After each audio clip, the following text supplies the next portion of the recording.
What's good, family? Chiefdryno is live. I am very sorry. Previously, I thought I was prepared. I thought I was prepared for the live stream, but I wasn't. So I was mucking around a bit. Previously, I thought I was prepared. I thought I was prepared for the live. I wasn't. Okay. So I was. All right. So it's obviously working. Now, sorry about that. Okay, so I thought I was prepared for the live stream, but I wasn't. So I was trying to straighten a few things out. But I am going to go straight to the topic. All right. So those of you who were on the stream before, please come on. LOL. What am I? What am I? Is laughing at me.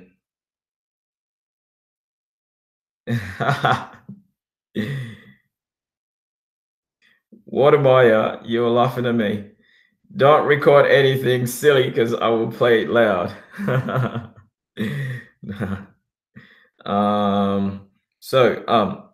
My previous, I made a mess of my previous live stream.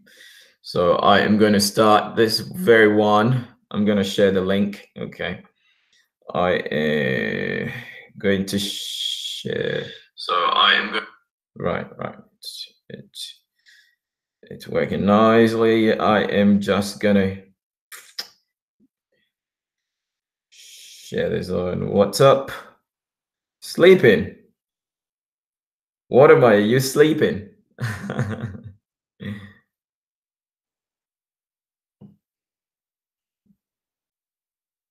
Oh, Shay.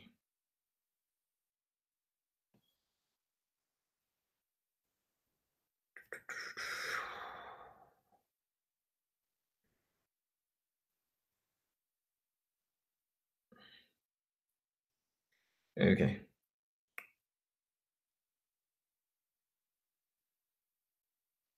What did I do again?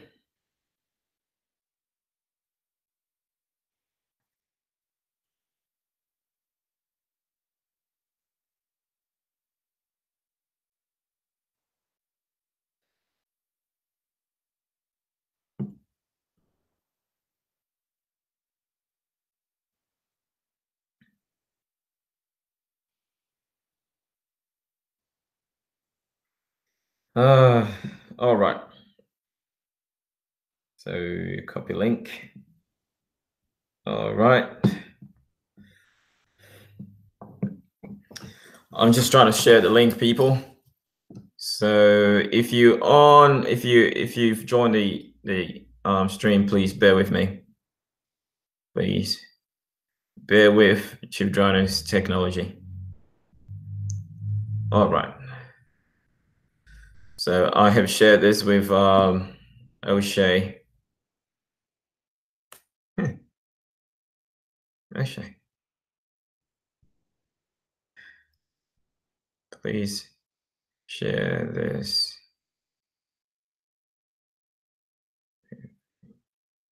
Family. Please share this with the family.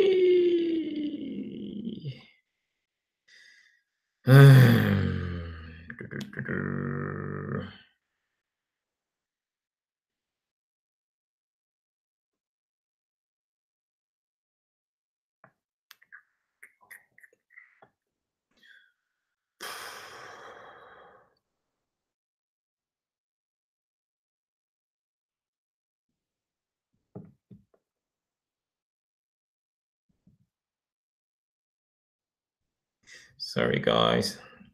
This is the new stream. So scream. This is the new stream. So scream. All right. So without much ado, I will go straight. Go straight to My videos. Okay. All right.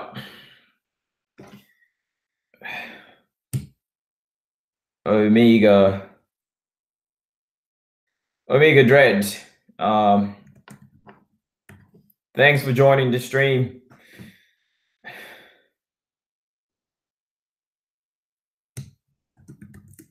What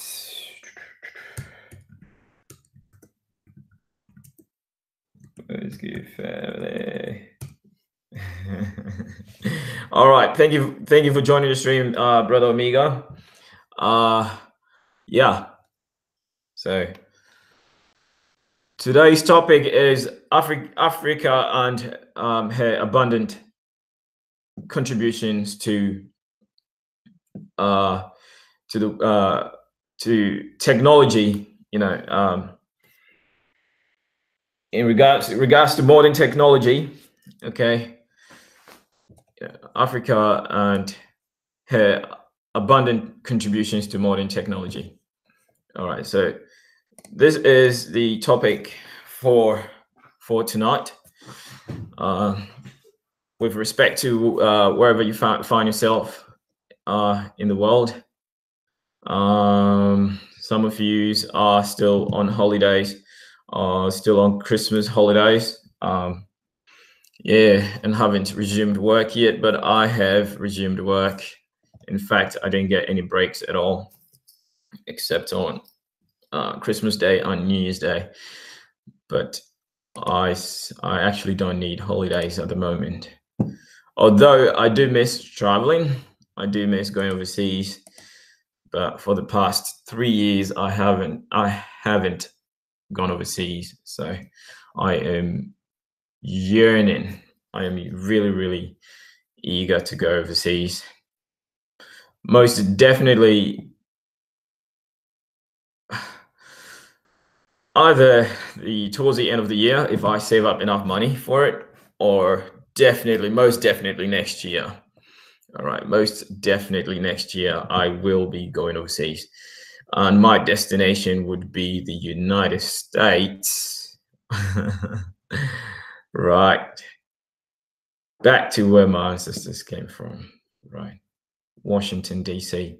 Actually, I traced my grandfather to Richmond, Virginia. Okay, that's where my grandfather comes from. So that's where I will be going to. All right. And then I'll make my way around the country. Definitely Texas, Atlanta, all right, ATL, Los Angeles, San Francisco, Detroit, New York. Yeah, definitely New York. Yeah, and then most probably Oregon. Seattle. I love Seattle. I don't know why. I love Seattle. So I may be making my way down to or up to Seattle. Anyway, so without much ado, I am going to jump straight into the topic. Okay, and now I have screen share functionality. Peace, brother Holip. Thanks for joining the stream. It's going to be a really good one. Don't tell me you're working. I know it's late for you guys out there in the United States, but don't tell me you're working. You should be on holidays. All right, you should be on holidays. You should enjoy the white man's holidays. All right. Right. Yeah. So the topic. Oh, excellent. Right. So yeah. I'm glad you stayed. Well, obviously you're on holiday, so when you're on holidays, you just happen to have nothing to do, and you can stay up really, really late. So yeah, happy to have you join the stream. I have Omega Dread here. I hope Javanchi comes back on, and a few other people that were on before. Please come back on. Chiefdryno is gonna get go into it, and it's gonna be hot and heavy right now. All right, so now I won't hold back any further. I am just gonna jump straight into the topic, and I'm gonna share my screen. All right, so screen share your entire screen application window. I think entire screen. Now I have started sharing my screen. Your screen sharing stop. Present to everyone. Oof. I think I've got multiple screens here. What's happening? How do I? You are screen sharing and presenting to everyone. So, okay, guys, this is the first time I'm doing this. All right. This is the first time I'm doing this, and I don't know why it's taking me to the infinity. Stop presenting. Stop presenting. What's going on? Technology. You are screen sharing. Okay. I do not know what's happening here.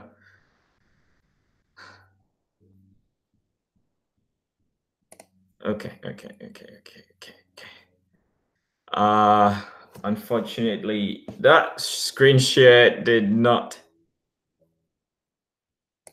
Cameraman. Opening cameraman app. Broadcasts. I see. I do not need a cameraman at the moment. Your entire screen. Chrome wants to share the contents of your screen with Hangouts. Brother Holland, can you tell me how this is going to be like? Because application window.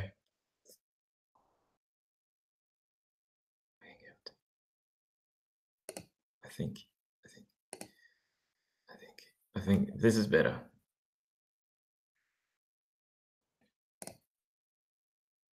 Okay, right. I think I fixed it. I found it. I found how to do it. All right. So,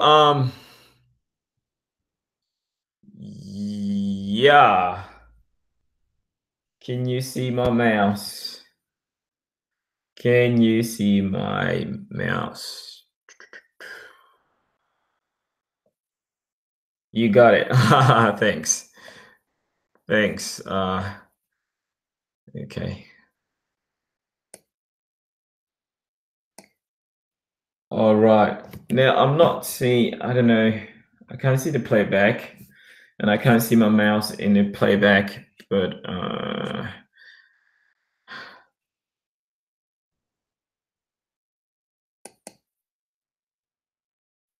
so I have just exited the screen share. What's going on? I hate this. Okay, the Wyman is keeping me back. It's holding me back. Wyman is holding me back. Okay. Let's see. Application window. No. I do not want to share the application window. Okay, I don't want to share the entire screen because it goes into infinity. But hide. Okay, so Holop is there. Sorry, it feels like I'm wasting your time, but I hope this is not the case. Okay, so yeah, I got it. It's working now. Okay, so thanks, family, for joining me. All right. Okay.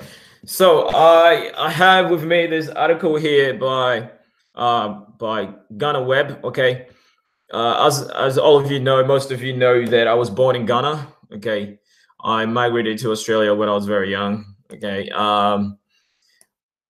Actually, my entire family, okay, immigrants in Ghana themselves.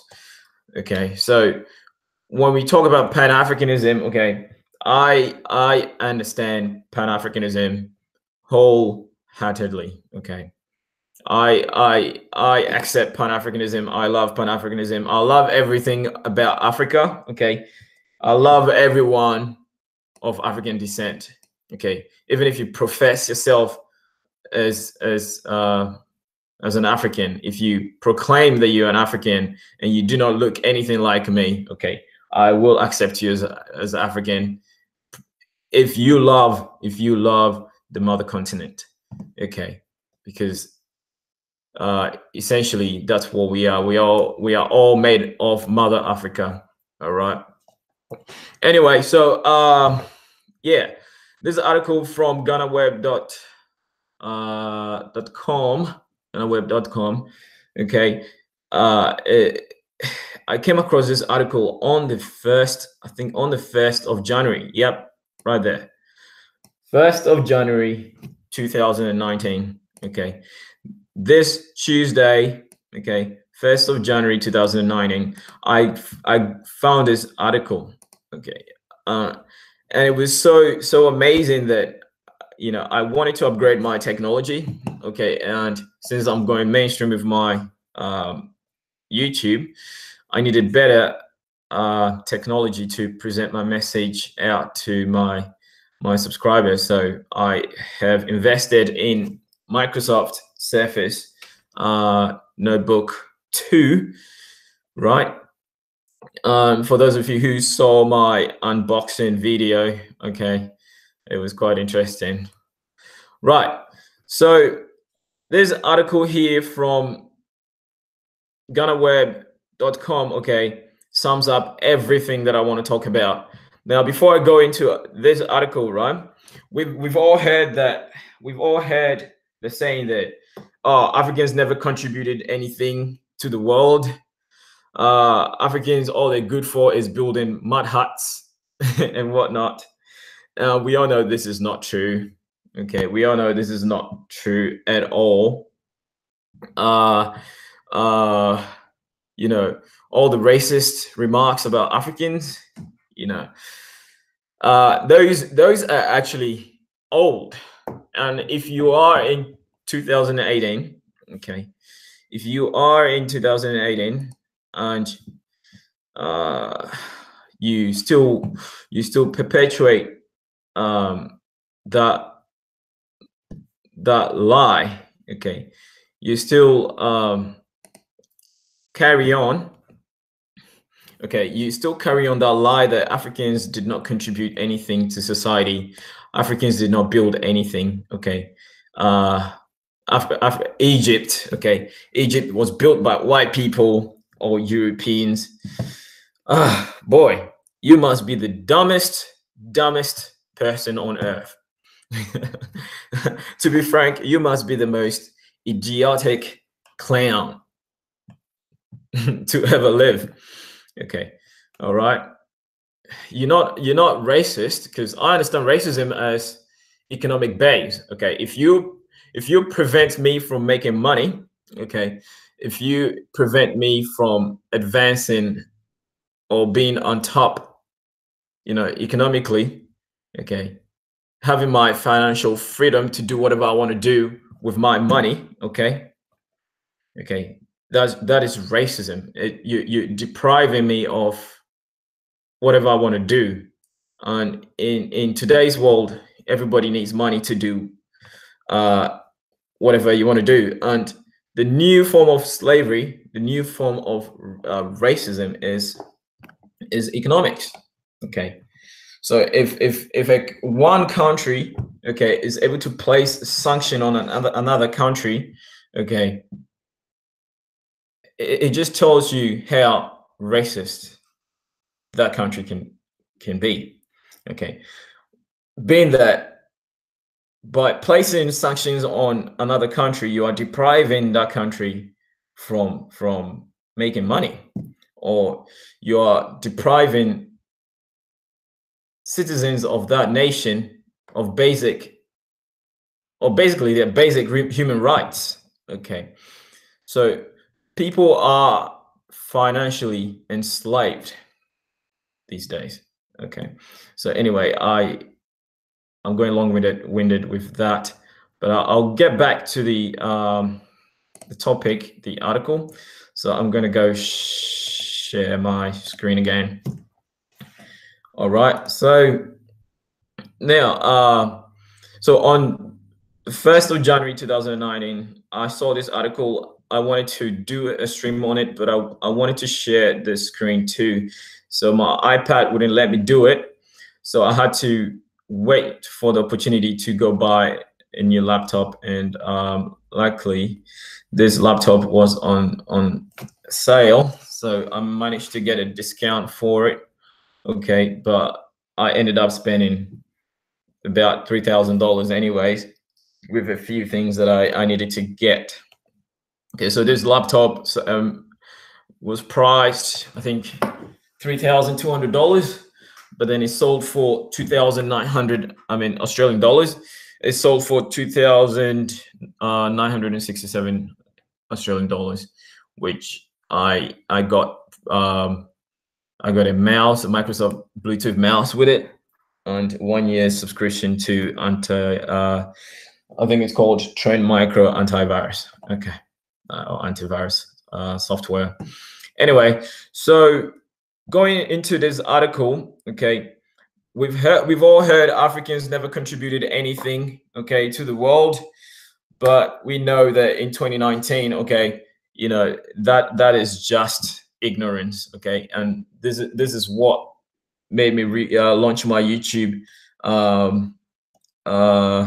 channel again. Okay, relaunch my YouTube channel, or go mainstream with what I do. Okay, dispelling the myths and the misconceptions about Africans. Okay, Africans did not build anything. Africans are backward. Africans are uncivilized. We've all heard it before. Okay, we've all heard it before. The bigotry, okay, was at all-time high in 2018, and I hope it's not in 2019, because I mean, with this level of technology, okay, if you choose to be ignorant and stupid, okay, that is all on you. All right, so we all know that by popular notion or you know, knowledge, humanity started from Africa. Okay, humanity started from Africa, and pyramids, specifically the Sphinx of Giza, okay, by this gentleman by the name Graham Hancock. Okay, the Sphinx could be dated to about 15,000 years ago, which is about over 10,000 BC. Okay, because the Sphinx has got water erosion on it. Okay, to have water erosion, I mean, in the desert, okay, should take you roughly close to 20,000 years ago, when the savanna, okay, North Africa was lush, okay, was green. Okay, civilization before Africans spread throughout the entire continent of Africa, right? Okay, Africans were born in East Africa. They spread out into West Africa, North Africa, okay, into the Sahara. All right, they did not move into the rainforest. They lived in the savannah, okay.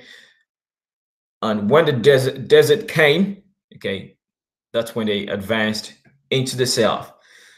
But as stated by, I think it was Dr. Henry Clark, okay, Dr. Henry Clark stated that when the desert came, Africans moved out of the desert, and some idiots decided to move into the desert. All right, that sums up everything. That really sums up everything. Okay, so to Dr. Henry Clark, okay, anybody else who chose to go live in the desert, okay, at that time, all right, we're just idiots. Okay, we're just idiots. Anyway, so Africa's contribution, okay, Africans and their abundant contributions to modern technology. All right, so I stated before, I was born in Ghana, and even though I've come to the knowledge that my family migrated to Ghana. I do have a lot of Ghana pride just because I was born there. Okay. That being born there ties me to the land. Okay. I have not gone back to Ghana since I moved to Australia, but I still have a place in Ghana whenever I choose to go back. Okay. Australia allows its or her citizens to have dual citizenship. Okay, so I can have both citizenship, okay, and be happy. I'm hoping they do have citizenship for 3 countries, because I can still get citizenship for the United States, being that my father is from the United States, Virginia. So yeah, I am entitled to that citizenship as well, and I can also claim German citizenship because my grandfather was part German. So hopefully that goes well, but we do know the Germans. All right. Someone told me that Germans do really keep good records. So if by chance or per chance there's documents on my grandfather's ancestry being German, I can definitely get German citizenship, which would be excellent. Anyway, so I'll get into this article, okay? This man here is by the name Sandu Iddris, okay? Sandu Iddris, okay? Now, why is it not? Okay.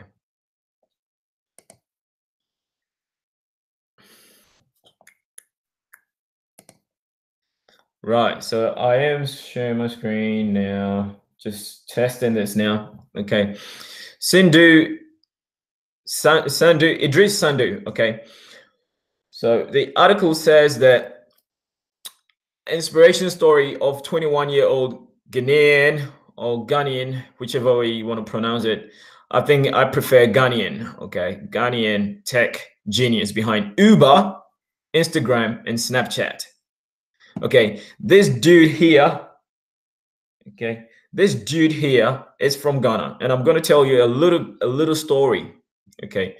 After reading this article, or when I get to the part of the article, I will give you a little bit of a story relating to this article, okay?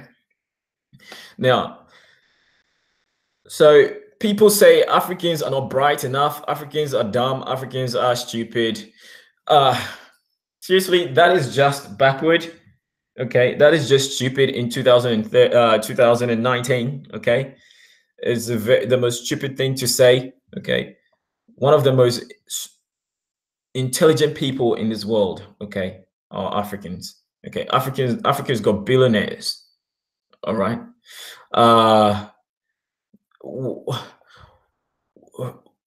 Let's talk about this popular Sheikh Anta Diop. Okay, one of the most influential Africans that ever lived. Okay, we talk about Dr. Kwame Nkrumah.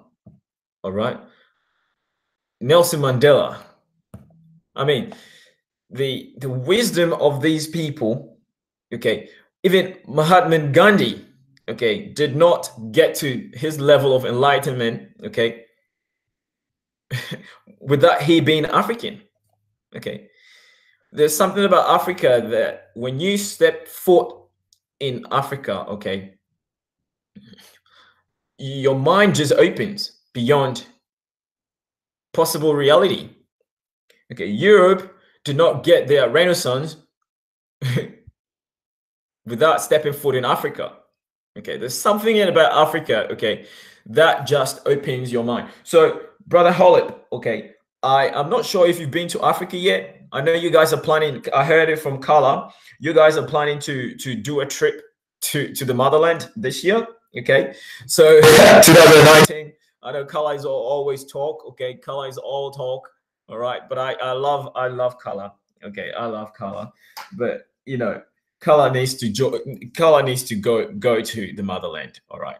Carla, before Carla does any other video, okay, Carla needs to go to Africa and see things for himself. Okay, there's something about this place, okay, that hits you. Kanye West was in Uganda, okay. There's something about Uganda that hit Kanye West. This guy's talking about businesses, building businesses in Uganda and everything. All right, it's just amazing. Okay, the Bible, okay, the Bible was not written until Europeans stepped foot in Africa. Okay, but bear in mind the 1611 Oxford Bible, published in 1611, King James Version, was not published, or was not written, okay, without these Europeans stepping foot in Africa. Okay, they understood the Bible in its proper context by stepping foot in Africa, specifically Dahomey. Okay, Kingdom of Dahomey. I know the Hebrews like to run off and say, "Oh, Kingdom of Dahomey has was it Rwanda? Oh, you guys are going to Rwanda? Yes, brother Holip, you guys are going to Rwanda? Yes, it's going to be great." Okay, I'm looking forward to that. Okay, I am looking forward to that, and it's gonna be spectacular. All right, it's gonna be excellent, and yeah, I am glad to contribute towards that. All right, I will contribute towards that. Okay, so it's yeah, I'll check the links out on how to donate to you your trip. Okay, and I will contribute towards that. All right. So now I was talking about the Kingdom of Dahomey, right? The Hebrew Israelites like to run off with Wida, Judah, all these things. Okay, you should know that Kingdom of Dahomey practiced what's called voodoo. Okay, voodoo only means deep spirituality. Okay, voodoo, I said this before, voodoo is synonymous with vundo. Okay, vundo means a well with water. Okay, and you know, in the ancient days, a well is what sustains people. I am also personally planning to go to South Africa, Angola, and Namibia. I am thrilled, brother Holib. I am thrilled. So that's gonna be your solo trip, right? That's gonna be you're gonna love it. You're gonna love it. I really want to visit Namibia. And Angola as well. From my DNA test, I did have family from Namibia and Angola and Mozambique and Rwanda. I am very, very close to the Tutsis. Okay, Morocco,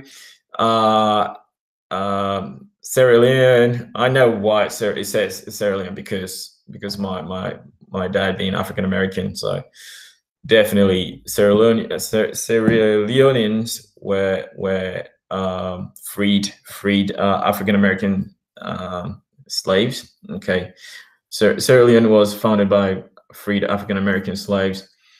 Cape Verde, definitely Cape Verde. Okay. Now, Algeria and Egypt. So this is why I claim, but hold it. This is why I claim the entire continent of Africa, because we cannot exclude North Africa. Okay, they are related to us. Okay, North Africa might be occupied, okay, by the elitists, okay, but that land belongs to us. Okay, and not everyone in North Africa is white. Okay, in Morocco,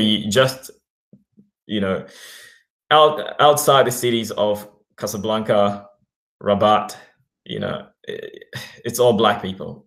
Okay, you go to Algeria, just outside Algiers, it's all black people. Same as Egypt, Cairo, it's all black people.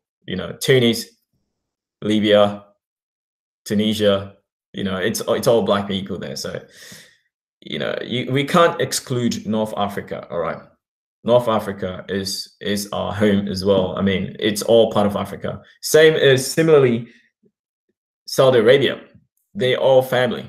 All right. We will claim all the way into Syria and Iran. We will claim everything.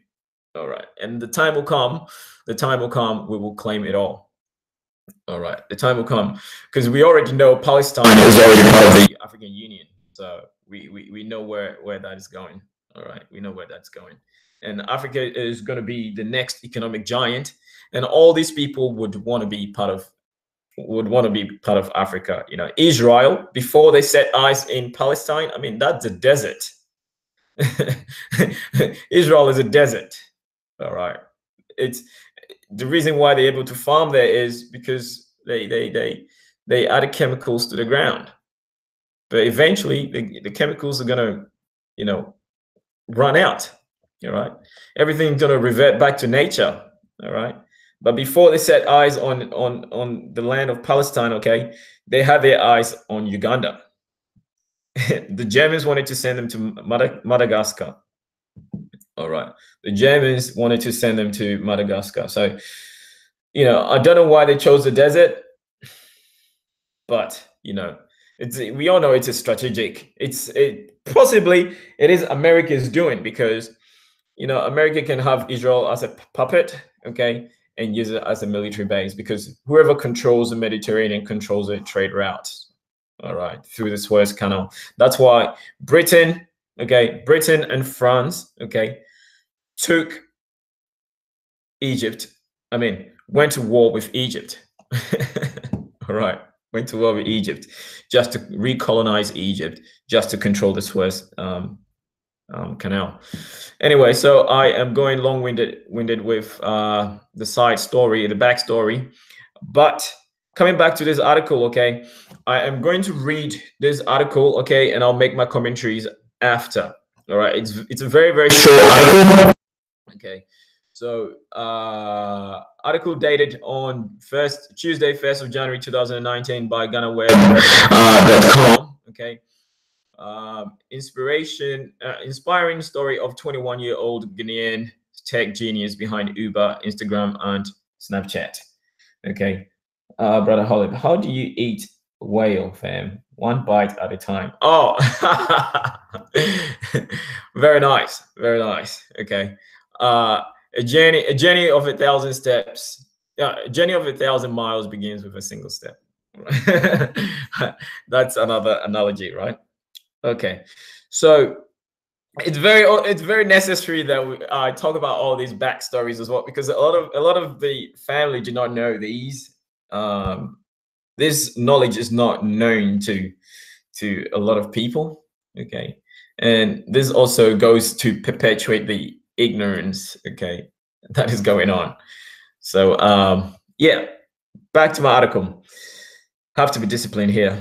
Inspiring story of 21-year-old Ghanaian tech genius behind Uber, Instagram, and Snapchat. So this guy here, okay, comes directly from Ghana via his parents. Okay, so he is American by birth. Okay, his parents migrated to America. Okay, he was born in the United States. Okay, so he is American. Okay, by definition, he is the proper African American because he has direct ancestry to Africa. Unlike most of us African Americans that are very, very mixed, we can't pinpoint the exact location where we come from. Someone like me, I am so mixed.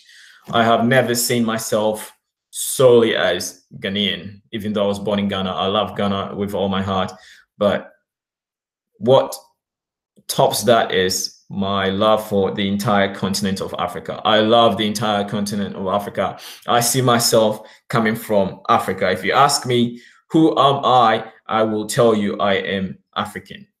All right. I am African, point blank. All right. So Iddris Sandu, the young award-winning innovator, is truly an inspiration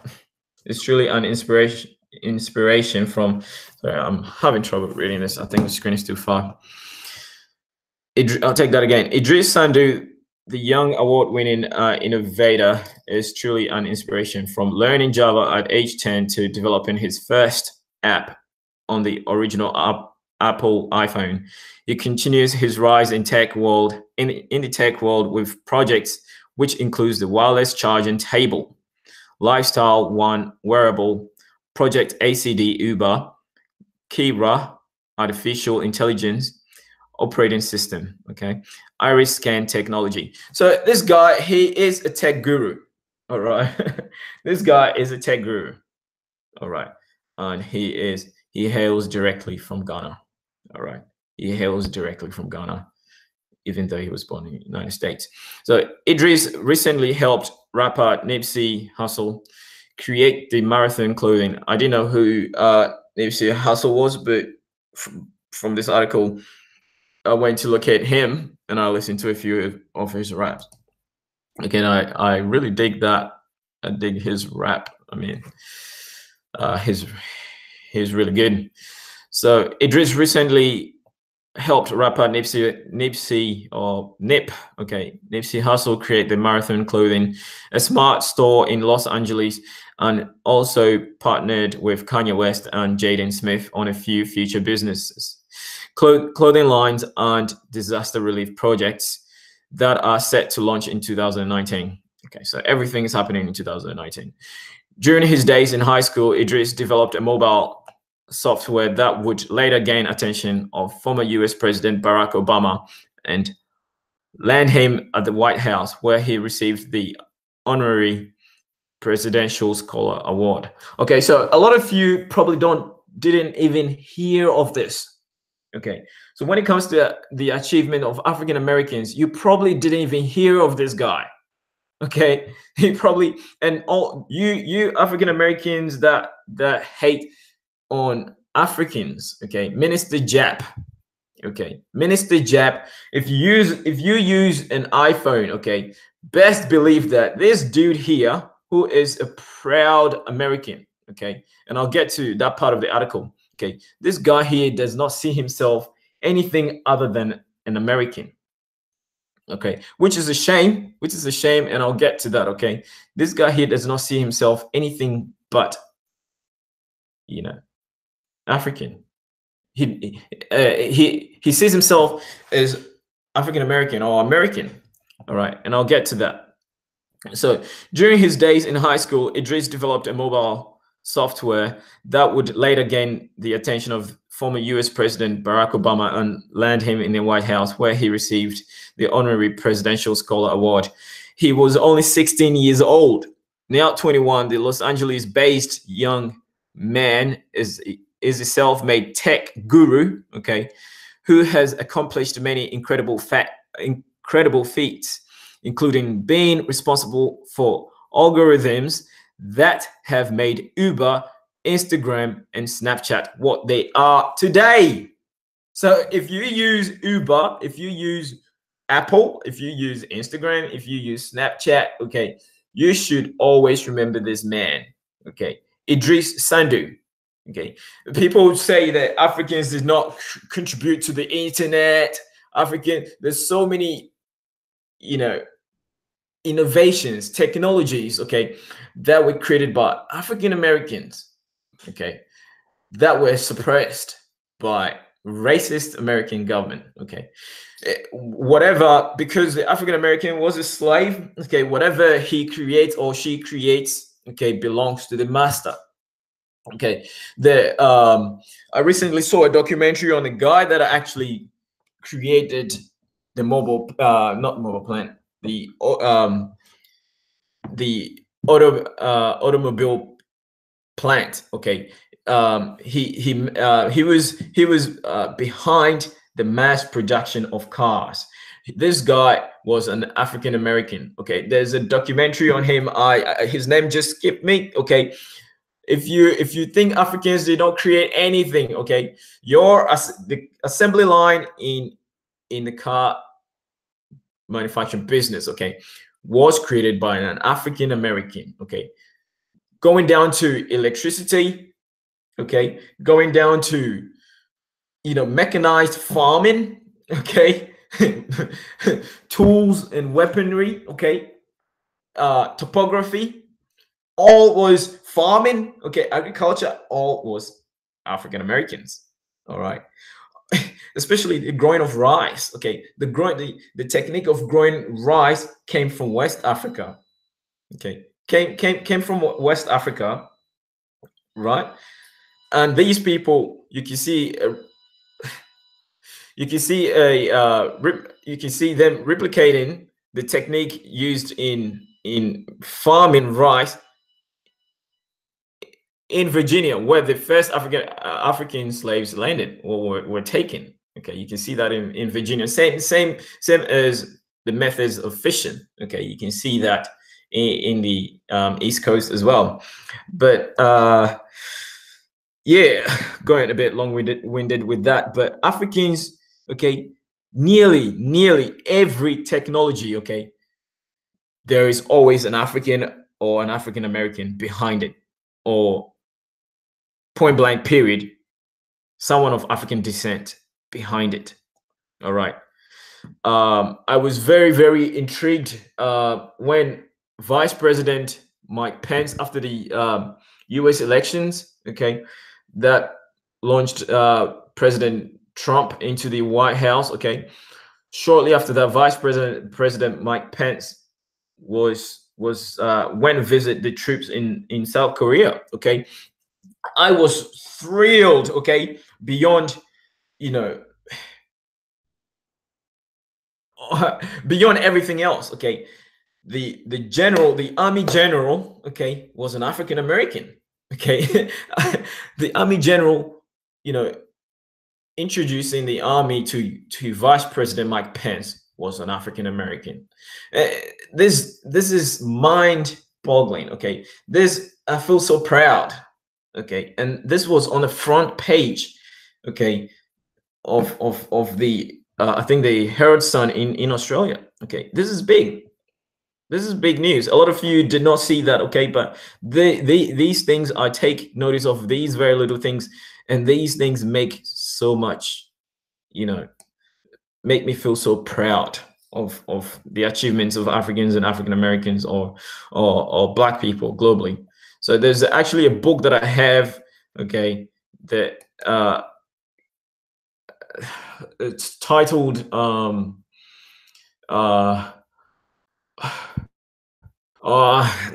just get me Great Men of Color. Okay, it's called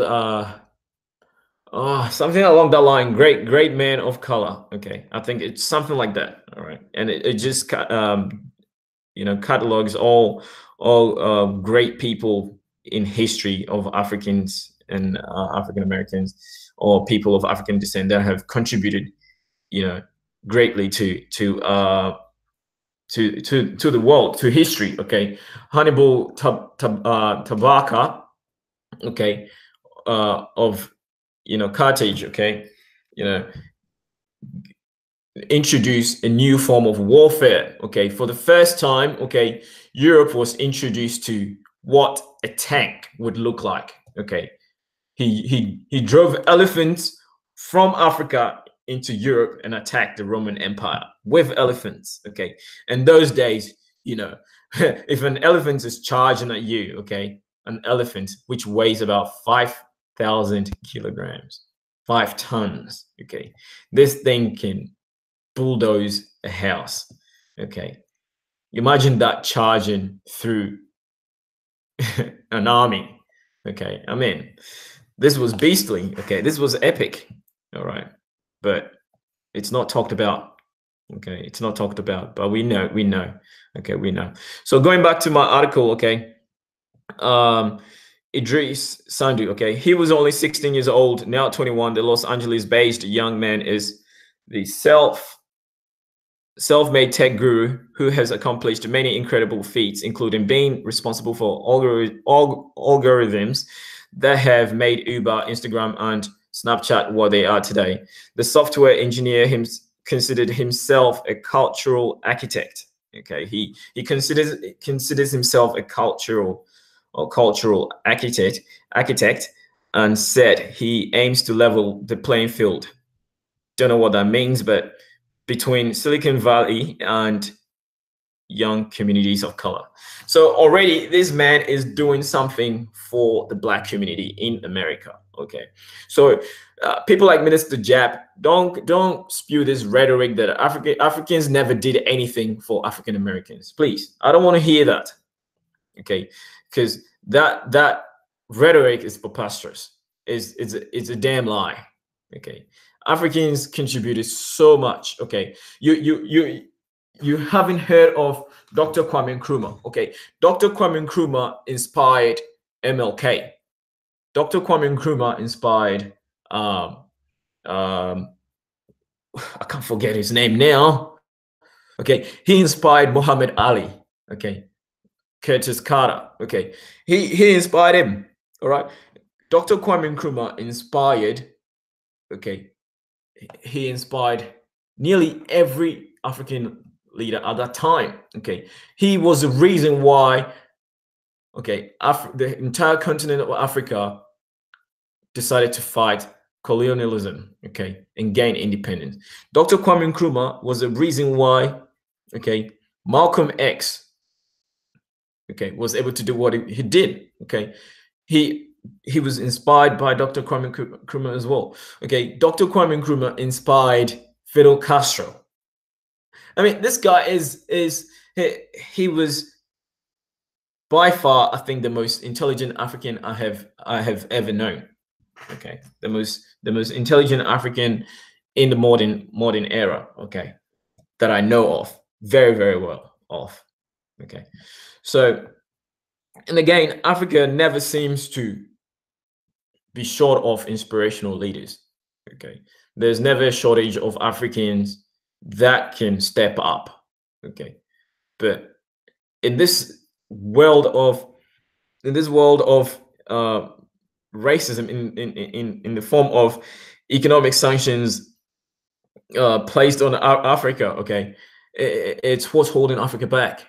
Okay, Africa is in debt to France, paying over $500 billion to France every year. Okay, imagine this money is spent in Africa. Okay, just imagine that. So this is another form of slavery, economic slavery, that we need to combat. Okay, all right. So there, Brother Holip. Okay, economic slavery. One form of economic slavery is that, okay, debt, or that colonial tax, $500 billion. Okay, that the French-speaking countries, nearly that is nearly every the entire continent of Africa, nearly, because France carved up the majority of Africa for itself. Okay, and then gave them, just the bogus term that they're not called Africans, they're called Black Frenchmen. That alone is another racist terminology. So Africans cannot own themselves. Someone has to own Africans. That is just sick. Now, the software engineer considers himself as a cultural architect and said he aims to level the playing field between Silicon Valley and young communities of color. Okay, and he is this guy. Iddris Sandu, he is actually talking about African Americans. So Iddris was born and raised in Harbor City, California, by his Ghanaian parents. Okay, the young lad spoke about the harrowing experience he had when he was just 8 years old, and his father had wanted to take him on a trip to Ghana. Okay, I think I'll address this whilst I'm here. Okay, before I lose my train of thoughts. Okay, so I'll take that line again. Okay, Iddris was born and raised in Harbor City, California, by his Ghanaian parents. Okay, so both mother and father. The young lad spoke about the harrowing, okay, or horrific experience he had when he was just age 8, and his father had wanted to take him on a trip to Ghana.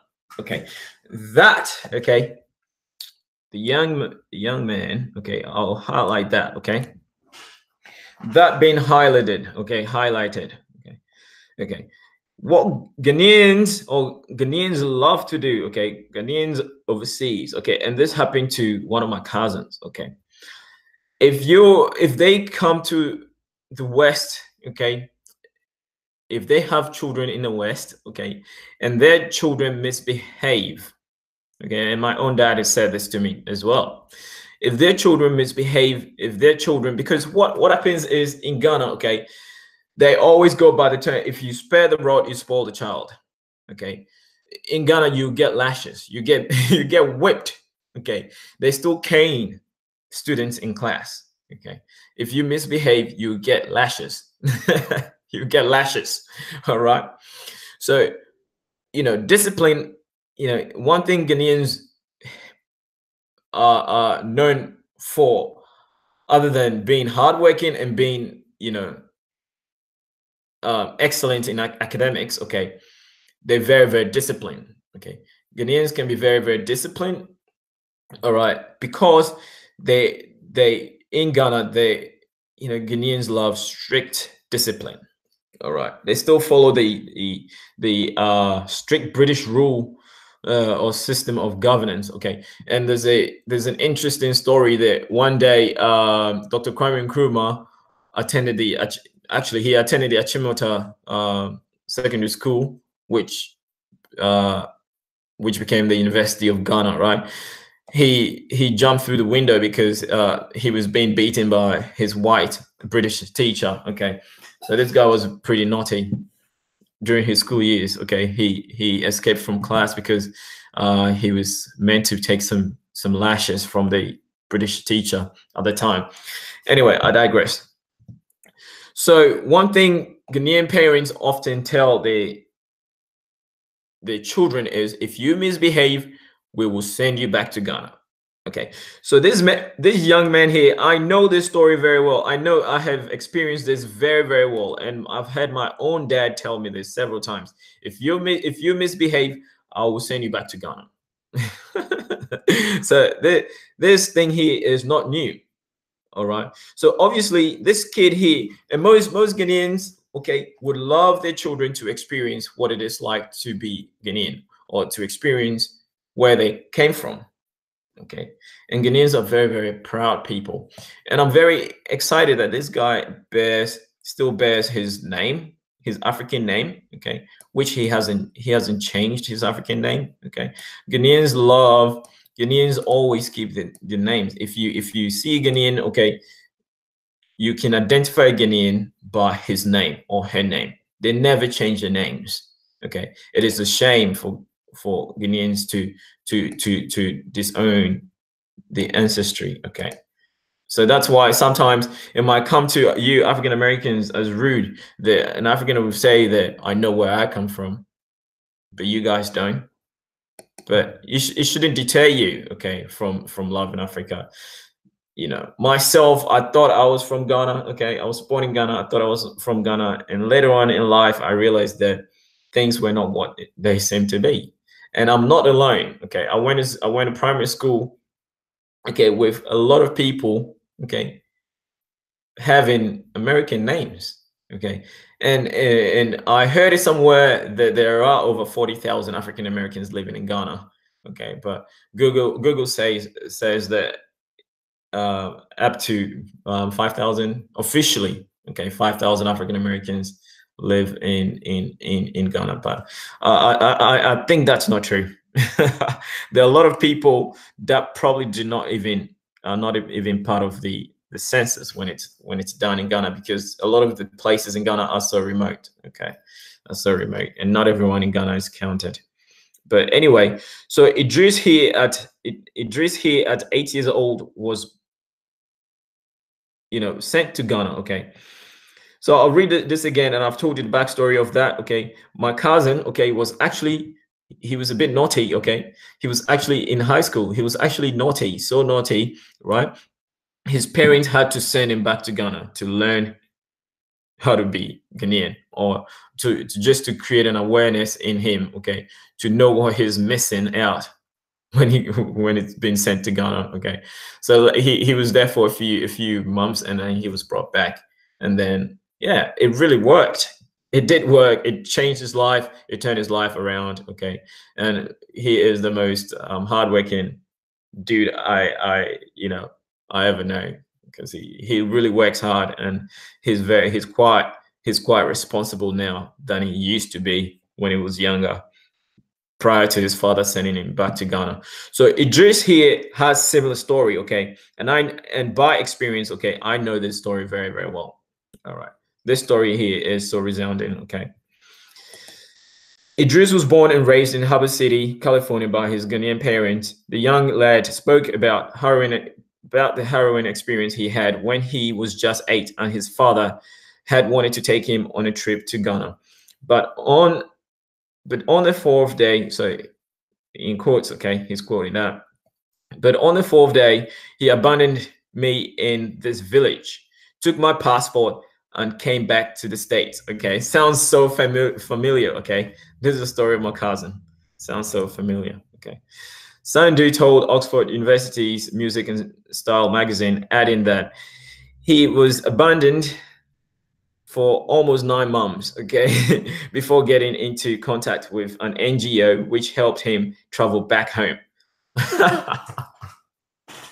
All right, so I think maybe he probably developed some animosity towards his parents. Okay, does not want to give any credits to his parents. Okay, but said, yeah. So obviously the NGO, which the article would not state. All right, the NGO obviously got in contact with his parents. Okay, and then they came to pick him up. So I'm pretty sure that's what happened, right?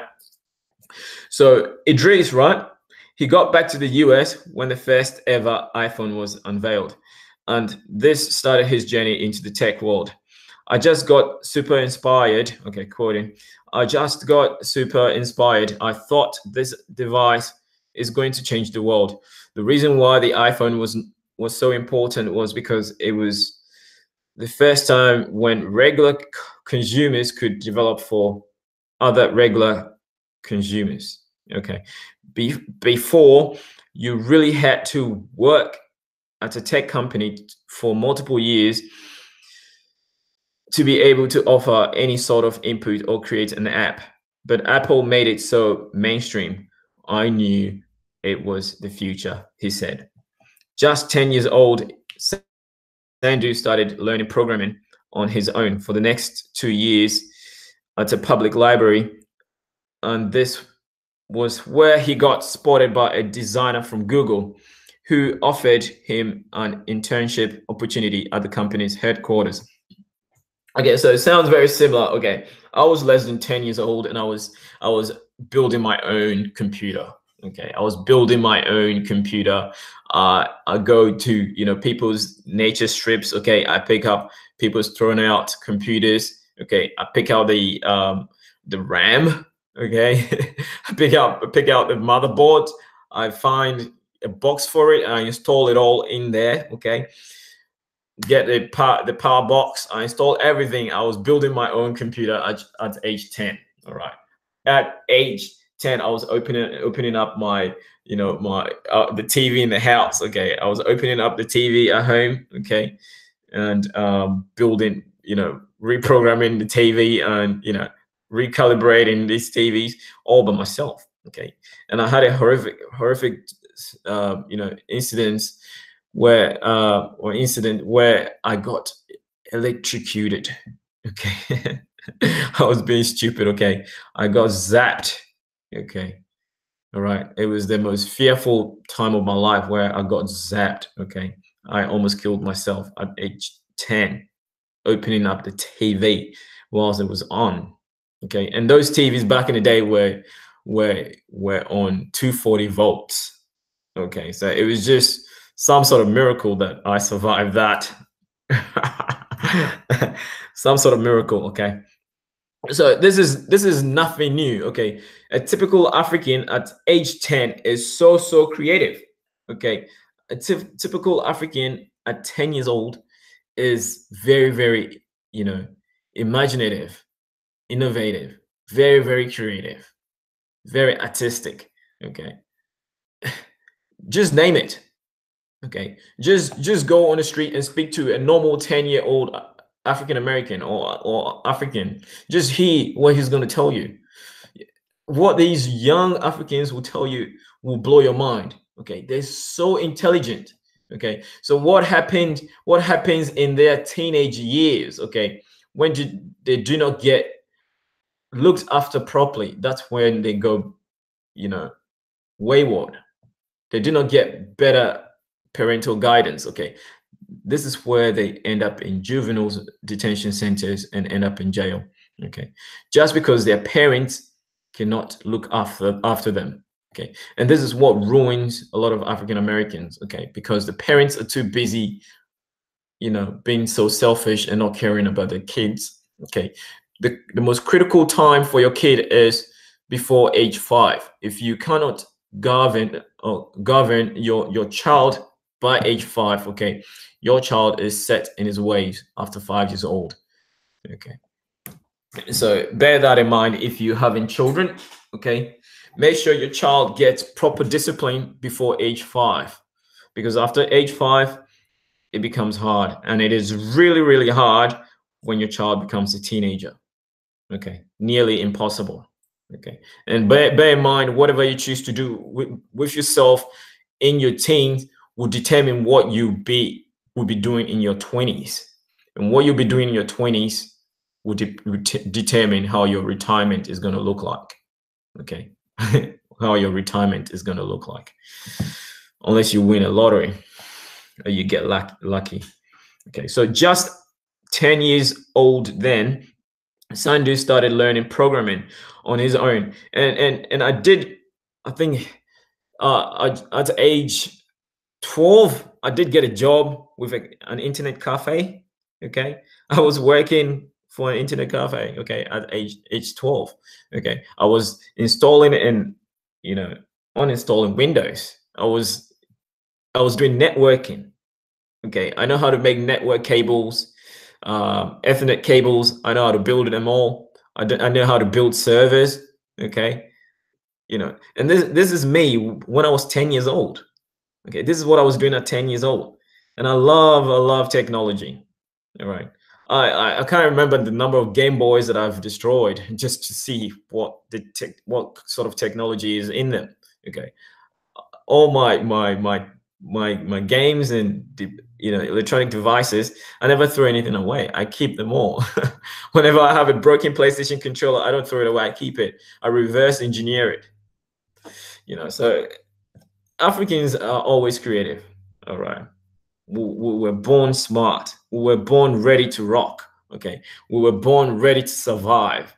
Okay, and living in Africa where it has so many predators, talking about the lion, the hyena, the foxes, the wild dogs, the leopards, the panthers, all these wild animals living in Africa. You have to be very, very smart. You have to be someone of very high IQ. People talk about IQ. I'll say, right, IQ is only good enough for your survival. Okay, what good is IQ when you cannot survive, when you don't know how to survive? You can be the smartest tech guru, okay, but then if you cannot survive in the jungle, what good is your IQ, right? What good is your IQ if you cannot survive in the jungle? If you there's a actually there's a TV program now airing now in Australia. It's called I'm a Celebrity, Get Me Out of Here. Okay, so all these celebrities, okay, they drop them in the jungle, not really jungle, but somewhere in the safari, and then they try to survive. Okay, and I know it's a reality TV show. They it's staged. Okay, but someone with high IQ would know how to survive in the jungle. Okay, and an African can survive in the jungle. Can you survive in the jungle? Can you take meat? Can you take meat away from a hungry lion? And I know there's a documentary, okay, where Kenyans, okay, a group of Kenyan men taking meat from lions, okay, a group of Kenyan men taking meat from lions. So I was actually going to share that, but I think I'm going long-winded with this article. I'll rather complete that and then get on to those things. Okay, so just 10 years of just 10 years old, Sandu started learning programming on his own for the next 2 years at a public library, and this was where he got spotted by a designer from Google who offered him an internship opportunity at the company's headquarters. At age 13, he got his first experience with programming and worked on many projects such as the initial Google Blogger, Google Plus, among others. Yet Sandu was determined to affect change. Hence, at the age of 15, he designed an app for his high school that gave students turn-by-turn directions to navigate their classrooms. At age 15. Age 15. Okay. I'll highlight that. At age 15. Sandu was determined to affect change. Hence, at age 15, okay, he designed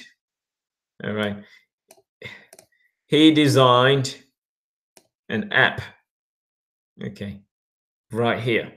He designed an app for his high school that gave students turn-by-turn directions to navigate their classrooms. Okay, so many of you at age 15, what were you doing? Okay. At age 15, okay, I had my first job first real job, okay, working for a printing company, okay, when I was age 14, okay, first job, okay, being paid $16 an hour, and I worked my way up till I was being paid $27 an hour, okay. Here, I had so much desire for machines and wanting to know mechanical components, so much love for engineering. Okay, I never worked in an industry that did not involve machines. Okay, ever since I was a kid.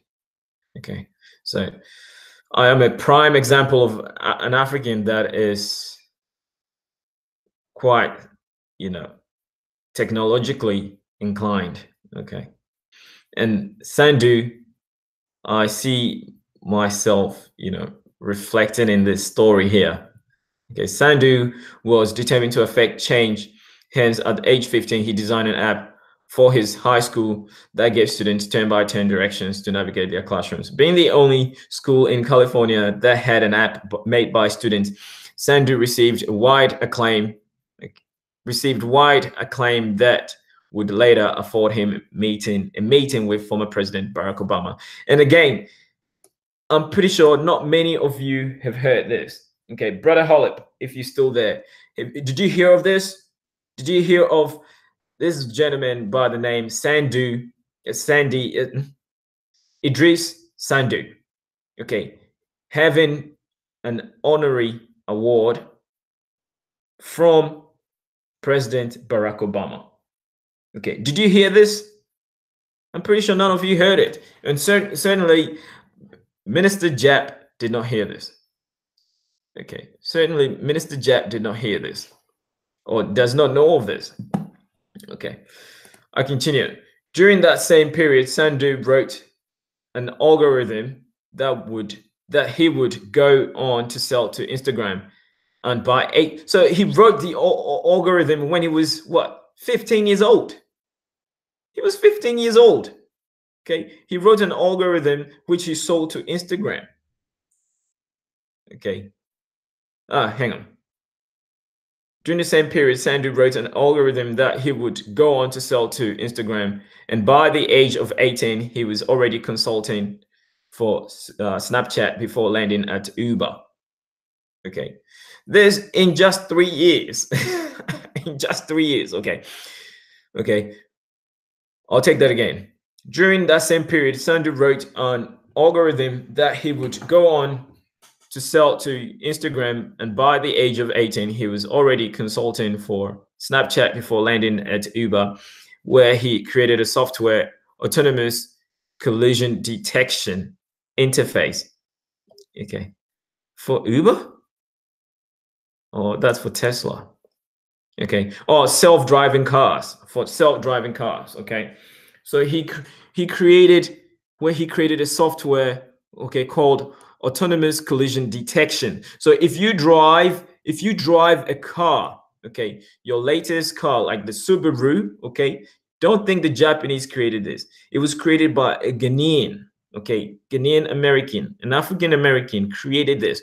Okay, so 200 years from now, people say Africans did not create anything. I'm pretty sure. Oh, by then, okay, okay, all these. As long as I am alive, okay, as long as I am alive, I'm gonna always attack this sort of rhetoric that Africans did not create anything. Okay, okay. Here, the autonomous collision detection. So cars. It's been nearly 100 years, okay, since the first car rolled out of the assembly line, okay, and nobody was able to create it.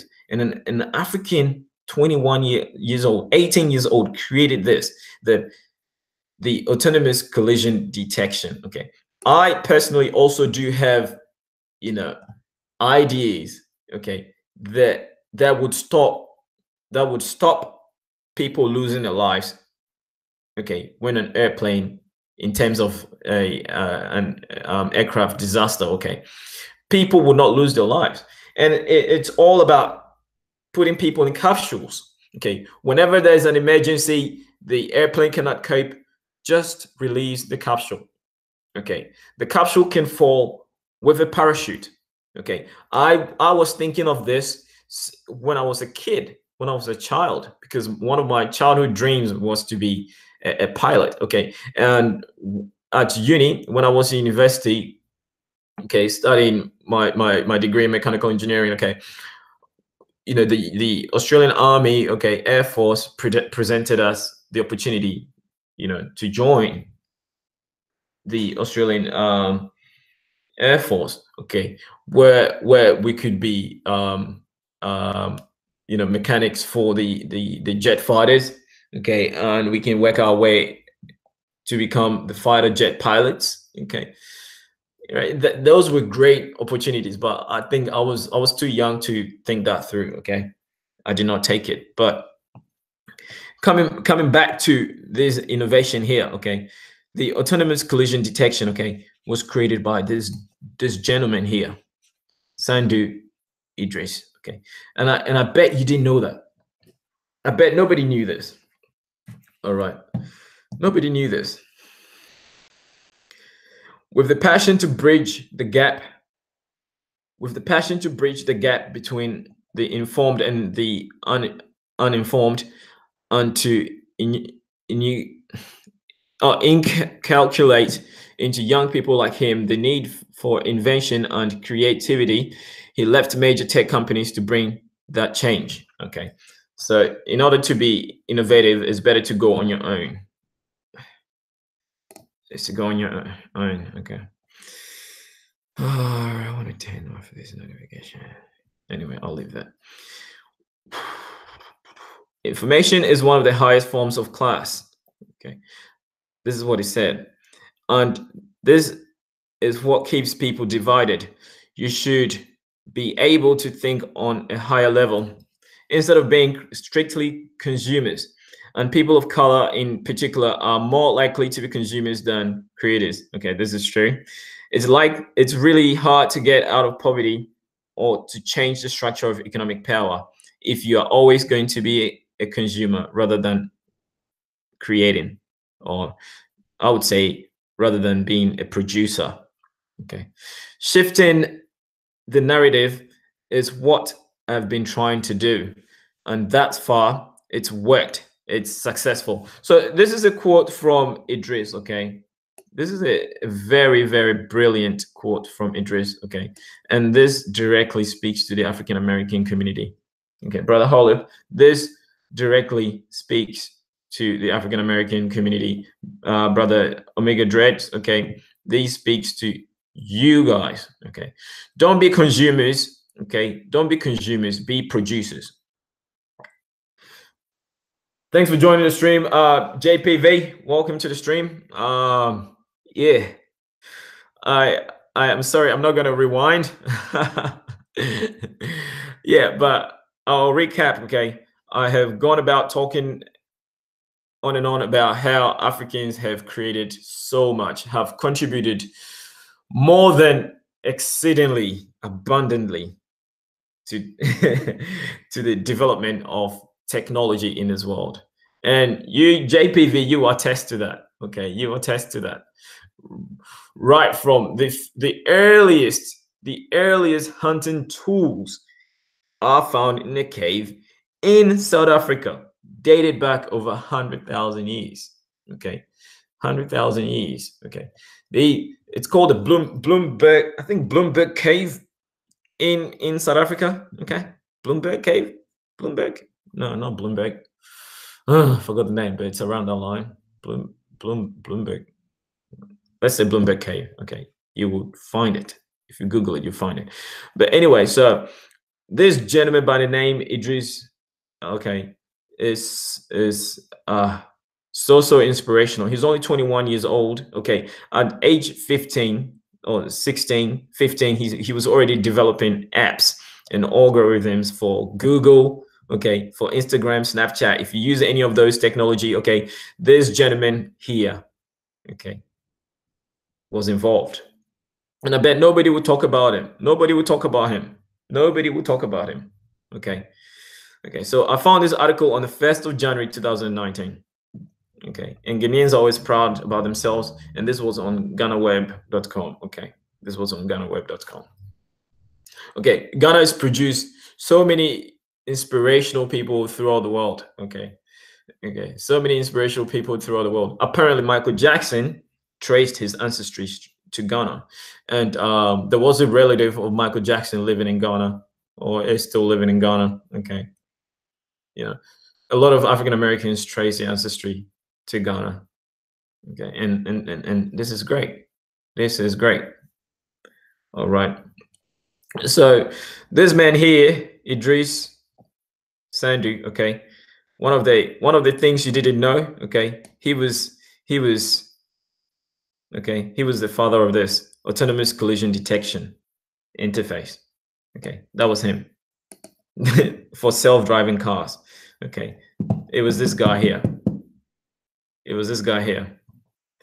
Okay, so I'll go on with the article and then I'll continue with my commentary.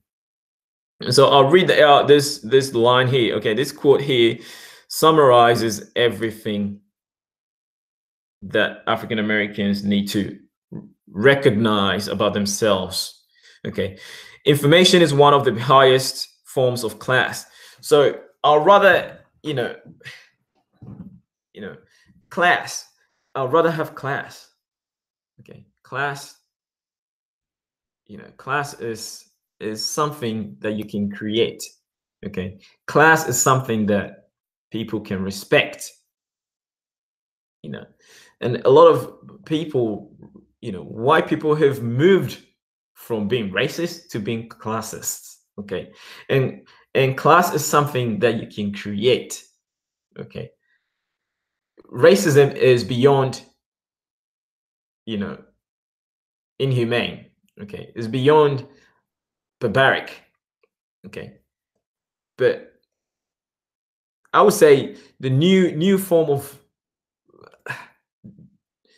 discriminatory practice is classism. Okay, but it is something that you can change. Okay, if you are a disciplined person, if you are a determined person, you can change that situation, you can change that scenario. Okay, and create yourself a healthy class, you put a respectable class. Okay, you can create yourself a high form of class. Okay, and this is what a lot of African Americans lack. Okay, we lack class. Okay, a lot of people in the world, period. Okay, period, do not have class at all. A lot of people don't have, white, black, Asian. Okay, do not have class. Okay, majority of the world do not have class. Okay, and class, okay, comes with a great deal of intelligence. Okay, you have to be very, very intelligent to create yourself a nice class, okay, or respected class. Anyway, so I'll read this quote here. Okay, the most profound part of this article for me is this quote: information is one of the highest forms of class, and that is what keeps people divided. So what if you are very, very intelligent, very, very knowledgeable, okay, you create yourself this class, okay, that separates you from people that are not in your circle. Okay, people that are not in your circle of intelligence or awareness or financial influence or achievements. Okay, it's all about this word class. Okay, so I would say class is the new racism. Okay, class is the new racism. The rich are getting richer, the poor are getting poorer, because the rich will always want to do things to stay rich whilst depriving the poor or people that are not in their circle. Okay, so again, I'll reiterate. Okay, and this is what keeps people divided. You should be able to think on a higher level. Okay, so he's advising people or African Americans, message to Black Americans, African Americans, or Black people, people of African descent. Okay, you should be able to think on a higher level instead of being strictly consumers. And people of color in particular are more likely to be consumers than creators. Does this ring a bell? Okay. Africa consumes more than it produces. Okay. African Americans spend trillions of dollars.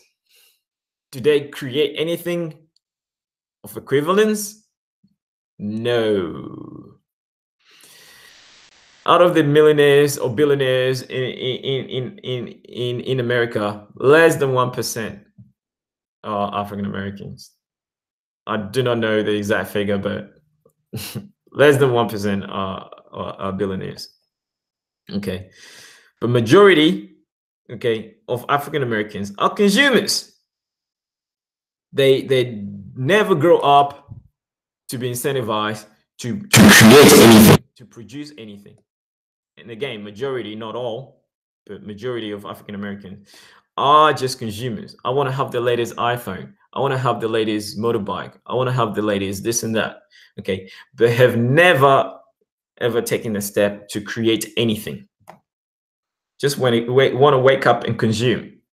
Okay, so your fellow African American here. Okay, this dude here, for the most part, does not see himself as Ghanaian at all. He sees himself as an American. Okay, he sees himself as an American. And from this article, and I'll put the link to this article in the chat, in the description box. Okay, after streaming, okay, you can go read this article for yourself. But for teaching purposes, okay, I am using this article. Okay, okay, so I think I've rumbled on, but I really want to re-quote. Okay, information is one of the highest forms of class, and that is what keeps people divided. You should be able to think on a higher level instead of being strictly consumers. And people of color, in particular, are more likely to be. So this term here, people in color, I do not like it. Okay, Black people, that's what we are. Black people, or people of African descent. Okay, so people of color. Okay, it is just the most bogus term ever, the most stupid term. Okay, people of color. We are all people of color. Okay, everybody on earth is people of color. All right, everybody on earth is people of color.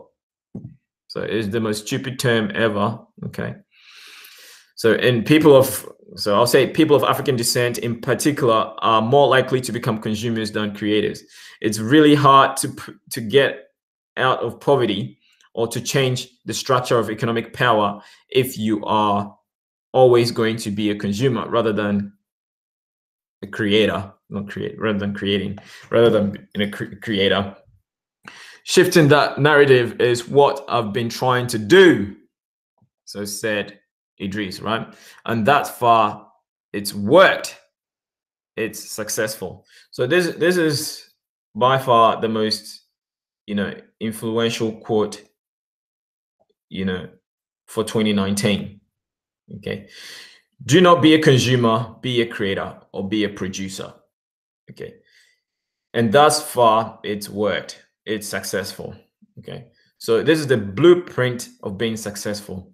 Stop being a consumer, be a producer, be a creator, right? Be a creator. So I'll continue on with the article. I'm nearly done. From encouraging the study of STEM. Okay, so it's science, technology, engineering, and mathematics subjects, if I'm right. Okay, correct me if I'm wrong, Brother Holip or JPV, whoever is online.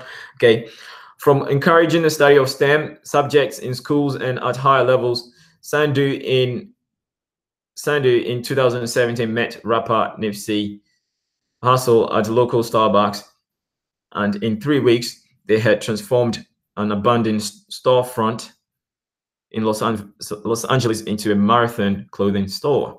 So 2017, okay, this would make him what? 19 years old. Okay, he's currently 21 years old, right? 2017, this guy was 19 years old, and he was already an entrepreneur. Okay, he was already a business owner at 19 years old. 19 years old. Okay, so I've always said that intelligent people, smart people will always know how to make money. Okay, smart people will always know how to make money. Okay, you cannot be what is it called? You cannot be smart and be broke. Even scammers, I see scammers as one of the most intelligent, smart people, and you would be,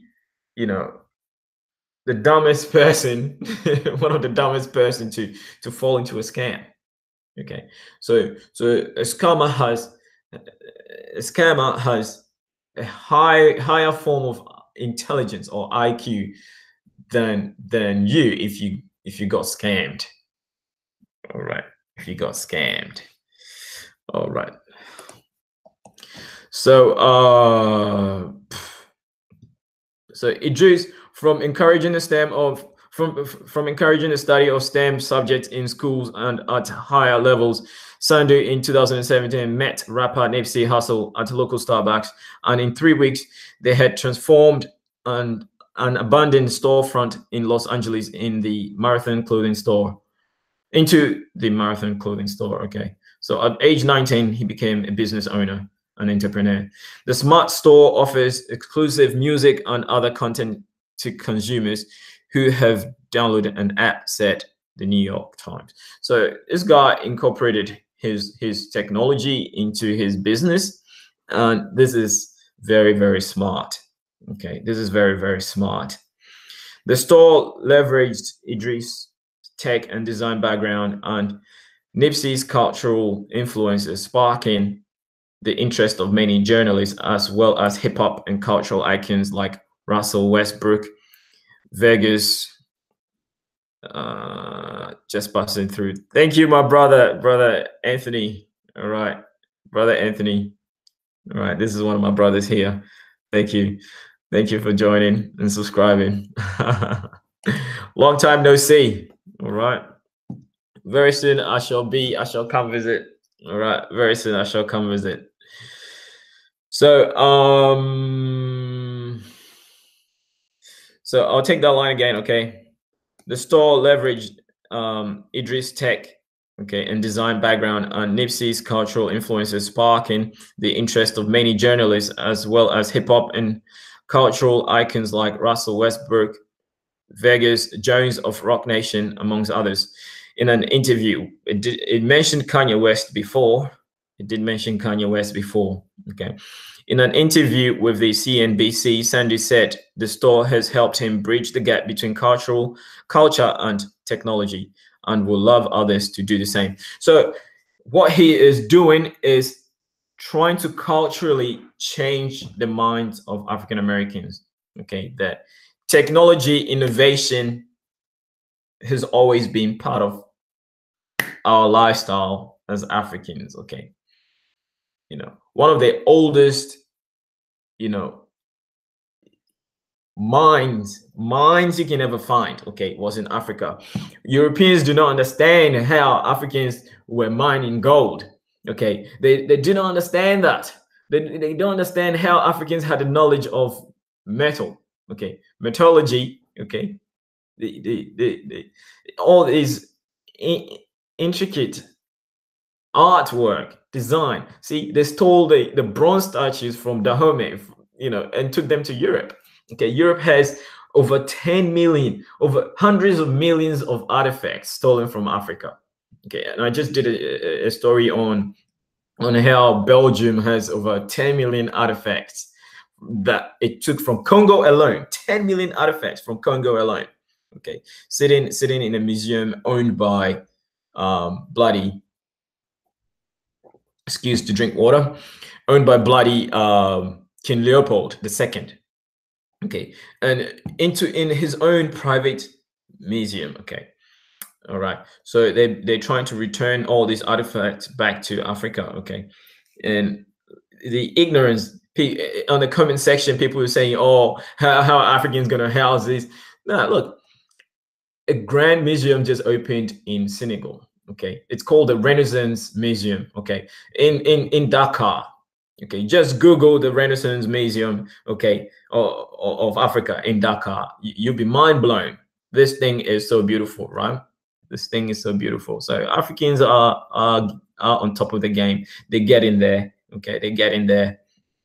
All right. So please invest your time, your efforts into loving Africa. Okay, into loving the mother continent. It is all we have. Okay, where Africans, we can go and claim our supremacy. Okay, anybody that identify himself as African. Okay, this includes, this includes everybody. All the Pacific Islanders. Especially Australian Aboriginal people. Okay, you are all Africans. Okay, your ancestors came directly from Africa. All right, claim it. Okay, is the single most richest real estate on the planet, the entire continent of Africa. Okay, right from north to south. Okay, all 4 seasons exist in Africa. Okay, all the minerals, okay, are enriched in Africa. Okay, your gold, your pure gold comes from Africa. Pure diamonds, okay, come from Africa. Pure uranium. Should Africa reach a level of supremacy, okay, where we control the uranium mines in the Congo, okay, nobody will fuck with us. To blatantly point it out, nobody is going to mess with Africa. Okay, and it's coming. All right, it's coming. I am hopeful. Okay, I am hopeful. It is coming. Okay, the whole world will be running and begging. Okay, the whole world will be running and begging. Okay, begging Africans to accept them, as Israel is doing at the moment. Okay, Israel is begging to join the African Union. All right, and that is just sad. All right, it's sad for them to beg, but the Jews were Africans. Okay, all right, all that region was Africa, and we claim it. All right, we claim it. Anyway, I will keep going. In an interview with CNBC, Sandu said the store has helped him bridge the gap between culture and technology and will love others to do same. So quoting again, "We are living a digital revolution," he said. "Although we are all constantly exposing ourselves to content in real time, we need to address the largest issue affecting communities and build infrastructure on that," said Sandu. Okay, so Brother Hollip, if you're still here, right? Okay, the BAIO, okay, the BAIO, okay, the motto for the BAIO is land and infrastructure. Okay, if you do not own infrastructure, okay, Okay, you own nothing. Okay, you own nothing. So you gotta own infrastructure. You have to own your businesses. Okay, you have to own stuff. Don't be a consumer, be a producer. Okay, own stuff. So building infrastructure. Okay, and what I said in my tribalism is everything wrong with Africa. Okay, I welcome the move by African governments to reach out to China to build the infrastructure. Okay, once the infrastructure is there, okay, it's gonna change a lot of the African mentality. Okay, it's gonna change the the African paradigm. Okay, where Africans from the villages, okay, are going to move to the cities. Okay, are going to move to the city due to these infrastructure. Okay, these infrastructure are going to create jobs and wealth. Okay, and it's going to attract all these people, all these tribes people, and they're going to be all in these cities. Okay, and they're gonna mix together. They have to learn how to work together. Okay, all right, they have to learn how to work together. Okay, and that's gonna kill tribalism in Africa. All right. So the sooner people say, oh, we can't, I know JPV, right? I know you talked about, say, you don't want the mega cities in Africa, the pollution. I think what you're more concerned about is the environment. Okay, but Africa is building clean cities. Okay, clean cities. Okay, when you go to Accra, okay, all their designs are of local elements. They're always thinking about clean technology, clean this and that. The biggest pollution in Africa is plastic, especially Ghana. It's plastic, and especially plastic bags and plastic bottles. Okay, and also another big pollution or pollutant is electronic waste. Okay, so Western countries dump their old computers and all that in Ghana. Okay, and as a kid, this was what I was doing. 10 years old, I was building my own computer. Okay, picking up spare parts from junkyards. Build up spare parts from junkyards to build my own computer. Okay, this is what I was doing as a 10-year-old.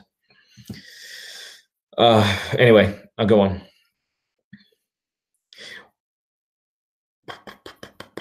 So yeah, we need to address the largest issues affecting communities and build infrastructure on that, said Sandu. The tech wizard, okay, he's called Tech Wizard. There you go. He has been recognized as a tech wizard. But I bet you did not hear this on the news. CNN did not report on this. CNN did not report on this, right? Okay. This guy is a tech wizard. Okay, and he's only 21 years old. Okay, he started when he was 15. Okay, the tech wizard has since partnered with Kanye West and Jaden Smith on some future businesses, clothing lines, and disaster relief projects that are set to launch in 2019. So this year, according to CNBC. So again, Africans didn't do anything for African Americans. Yep. If you are an American and you drive the Tesla car, which is driverless, okay, which has a driverless technology, okay. Brother Danubian, welcome. Thank you for joining the stream. All right. If you are an African American and you think Africans did not create anything, contribute anything to you, okay, like Minister Jap says, okay, you are an idiot. If you're in 2019 and you spew that rhetoric, okay, I'm coming for you. Okay, I may not be the best orator, okay, but I will expose you, okay? And I'll make sure I expose you as the dumbest person to ever live in 2019. If you say Africans do not contribute anything, okay? MLK, okay, was inspired by Dr. Kwame Nkrumah, okay? I keep forgetting his name. Malcolm X was inspired by Dr. Kwame Nkrumah, okay? Okay. You know, you are lost at this point if you keep spewing that rhetoric, okay? It further proves how stupid you are, all right? And I'm coming for you, all right? I'm coming for you. So similarly, O'Shea Jude Jackson, if you're going to be watching this later, O'Shea, okay, I know O'Shea, you and I we got onto we got onto becoming one of best buddies, okay? On Dynast search for Uhuru, okay, on Dynast channel, okay, all right. O'Shea Jude Jackson never liked anything or never wanted to have anything to do with Africa until his eyes were open. Now O'Shea, just visit Africa. It's it's shocking, all right. It's never did I imagine that O'Shea would ever visit Africa and love it there. Okay, now O'Shea loves Africa. Okay, O'Shea loves Africa. All right, so it's all about expanding your horizon. Okay, don't think there's a a monster beyond the horizon. Okay, this is what Europeans used to think. They used to think the ocean used to boil because the Atlantic Ocean is very, very violent. Okay, they used to think there's a monster beyond the horizon. So Europeans never sailed, outside Europe. They never did that. Okay, with that, the only time they did that was with the help of Africans called the Moors. Okay, and the Moors took them to the Americas. The Moors showed them the Americas, okay? All right? The Europeans never got any form of education until they stepped foot in Africa. Until they stepped foot in Africa. For so long, okay, Egypt had been fighting these invaders. But eventually, every civilization falls, okay? Every civilization falls, okay? So eventually, Egypt succumbed to all these invasions, okay? And the only reason why Africa fell was because not only because of the relentless invasions, it was also because it got to a point where Africans became complacent. Okay, when Africa got to the apex of human development, where they raised themselves to God status, okay, where the Pharaoh sees himself as a god. Okay, when you see yourself as a god, then you've made it. You know that you've if you're able to see yourself beyond the stars. Okay, and this is Egypt. Okay, these are the pharaohs. They saw themselves beyond the stars. Okay, they were able to construct vehicles. Okay, back in the day. Okay, they constructed vehicles. Okay, knowing that it would take them to the outer space. Okay, it would take them to back to the star series. Okay, so I mean, before space travel, okay, Africans were already traveling in space with their minds. Yeah, thanks for the support, brother Danubian. Okay, before space travel, okay, Africans have already conceived that. Okay, Africans, have been studying the heavenly bodies for over 25 years. And Graham Hancock wrote in his book, okay, wrote in his book that for any civilization to be able to calculate the date and the time as accurate as the African or the Egyptian calendar presents itself, okay, that civilization needs to be in existence for well over 20,000 years. Okay, actually, it takes the cycle. The solar cycle is about 25,000 years. Okay, so Africans were already in the study of, and then try and error. You have to be trying this and repeating itself. Okay, so well into 100,000 years.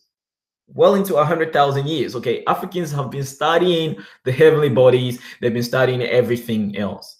Okay, the pyramids, how the pyramids were built till now. White people can always say aliens built it. All the mines, all the ancient mines in Africa. Okay, Africans have always been mining metal. Okay, before gold. Okay, gold was always used in Africa. Okay, gold was always used in Africa. Okay, the Europeans couldn't explain why there were giant mine shafts. Okay, in Africa, they attributed it to blue-eyed aliens. Okay, this is the dumbest. This guy made a very, very interesting video called I think his name is Brett Carr. Okay, Brett Carr. You know, Brett Carr is one of my inspirational people on YouTube because I started watching Brett Carr back in the day. Okay, Brett Carr, you know, his videos are like 6 hours long. Okay, this guy is amazing, right? This guy's amazing. He makes videos like 6 hours long. Okay, and you know, when I'm working, I listen to it all. I listen to it. If it's something of real substance, I listen to it. Okay, so brother Danubian said, I literally learned yesterday that Melanated Queen invented, drum roll, the GPS system. She was recently honored. I forgot by whom. Her name is Gladys West. Okay, and she's 87 years old. Okay, I mean, this is power. Okay, the GPS, you think of the GPS, you think, oh, a white man created that. Nah, even the compass was created by Africans. They want to attribute it to Phoenicians. Now, when you say Phoenicians, you think white people, right? Okay, Palestine, okay, Phoenicians were part of the Egyptian Empire, okay. They were, you know, now they in North Africa, but we know what happened in North Africa. They've been, you know, mixed, right? And when you say Phoenician, you see a picture of a white person or an Arab-looking person or white Arab-looking person, okay.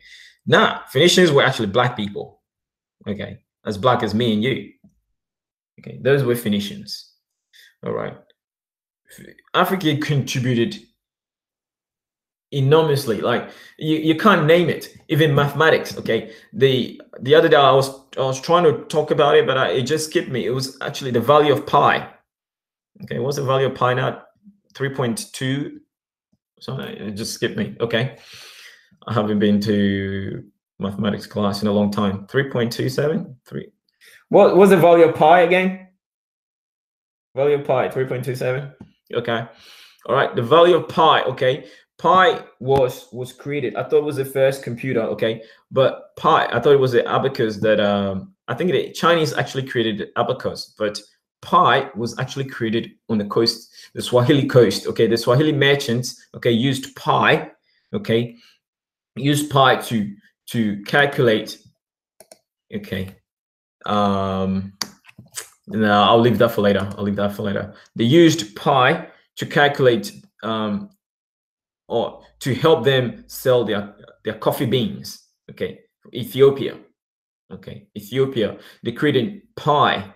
Okay, was a value or unit of measure when trading their coffee beans. Okay, so brother Danubia said, yes, we've known about these things for eons. We are trillions of years old. Exactly. You know, you can't put age on African people. Okay, even though I did science, okay, carbon dating is, you can say carbon dating could be you know, can be factually proven. Okay, but again, the state of decay of the carbon, what was it? I forgot it now. Okay, the isotope. Okay, the radioactive isotope. Okay, it's not always certain. You can always make mistakes. Okay, but one thing is for sure. Okay, Africans have always been there. Africans have always been around. All right, one thing I'm certain of. Okay, Africans have always been around. Okay, the whole world was only populated by Africans. Okay, the whole world was if you call yourself a human being, you came out of Africa. Okay, it is what it is. All right. There's also another discovery of an early form of mathematics, which was called the Shango bone. Okay, someone said that it was used to record the menstrual cycle of female. Okay, and the menstrual cycle of the female is linked with the moon. Okay, our bodies are so, you know, related to nature, everything around us. Okay, people say you can see the stars in people's eyes. Okay, essentially, okay, we are a living representation of what's in the universe. This is what we are. We are just energy, cosmos energy residing in a physical body. Okay, this is what human beings are. So the African believes in reincarnation. Okay, so your ancestors, you think your ancestors died as slaves? Oh, they're gone and dead and gone. No, they live inside you. Okay, we are all the essence of our ancestors. Okay, every cell in our body came from our ancestors, so therefore our ancestors live inside us. Okay, there are documentaries where you know, an animal sacrifices, oh, throughout nature, a lot of animals sacrifice themselves to birth their young ones, okay, or to protect their young ones. Okay, there even before modern history, okay, before modern technologies, okay, when a woman gives birth, okay, best believe that about 70% of the time she would pass. 70% of the time a woman would die giving birth to a child. Okay, this is what nature is. For something new to be created, the old must die. Okay, this is a simple concept.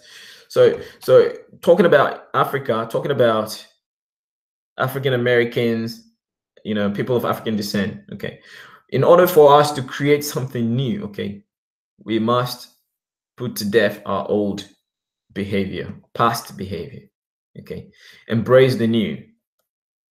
Okay, this is how we can create something new. Okay, so I'll go back to my article now.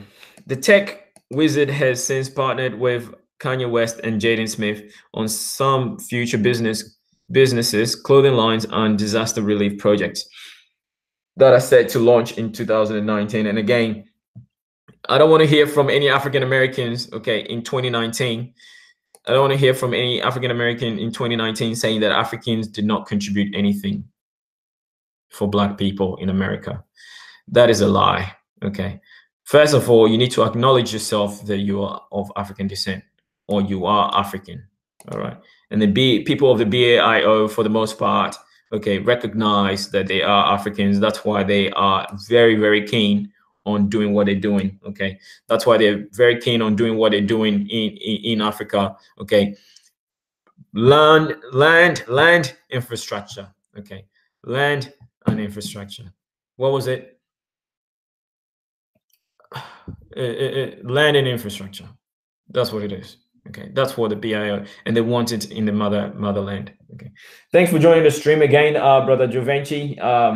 Sorry, I had to end the previous stream because I was having some technical difficulties. I was trying to figure out how to share my screen, but yeah, I ended up just rumbling for over 40 minutes, which was all right, which was a relief to calm my nerves. But believe it or not, I used to suffer speech impediment when I was a child. Okay, I started speaking really late. Okay, I even started walking really late. So now, being a mechanical engineer, I used to be very, very good. I think I might be in a spectrum of mild autism because I am very pedantic. I am very, you know, easily get distracted. I cannot multitask. So I mean, I like to focus on one thing at a time. Like brother Holub said before, what was it? How do you eat a whale, fam? one bite at a time.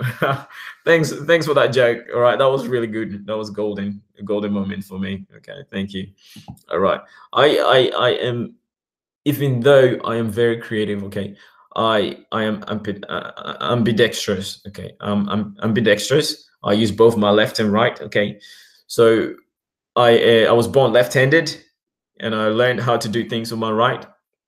Okay, and I can write with my right. I can write with my left. I can do anything. Basically, I can do anything on both sides. So basically, I use both sides of my brain.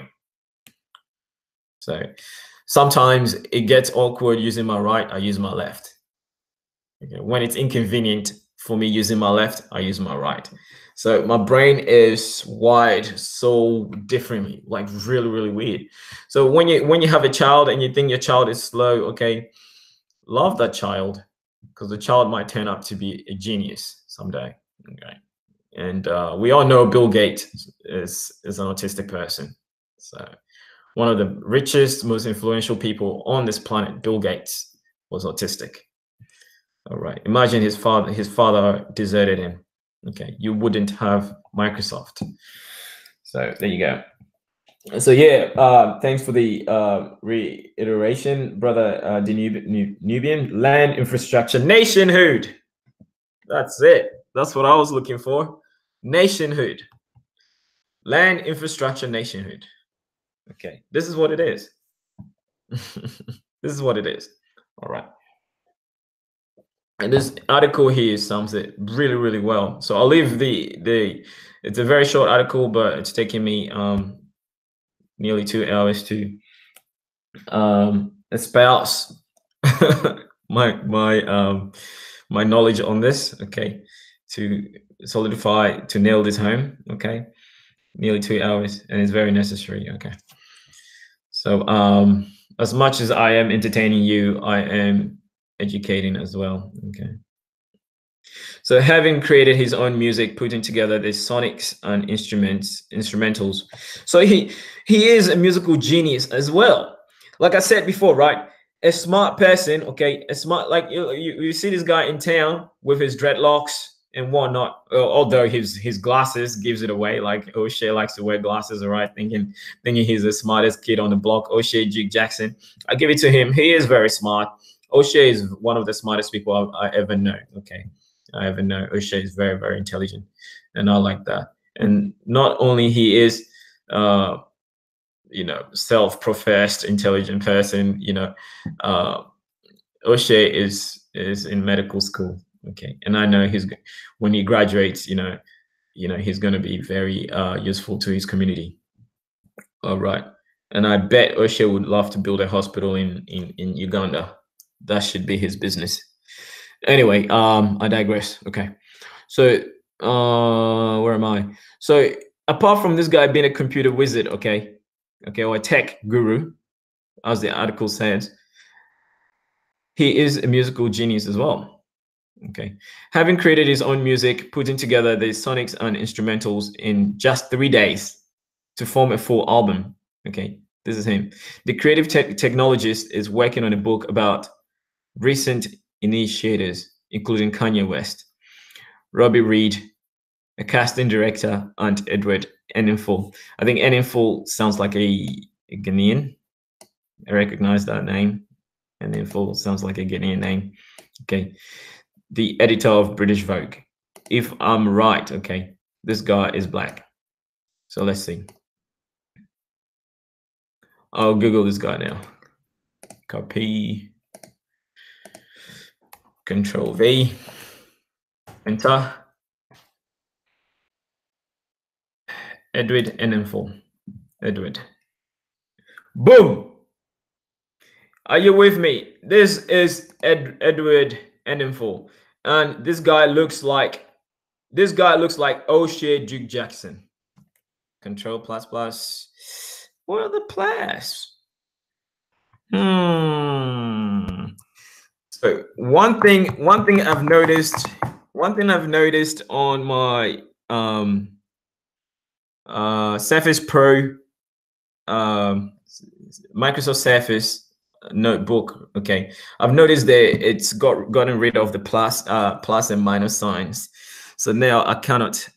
I'm finding it hard to zoom in. Okay, I'm finding it hard to zoom in. So I've got to learn that again. I've got to learn that how to zoom in with my key. Yeah, I think before Control plus plus will allow you to zoom in, screen zoom in, but we'll see. So, Chief, where are you? Where are you? Oh.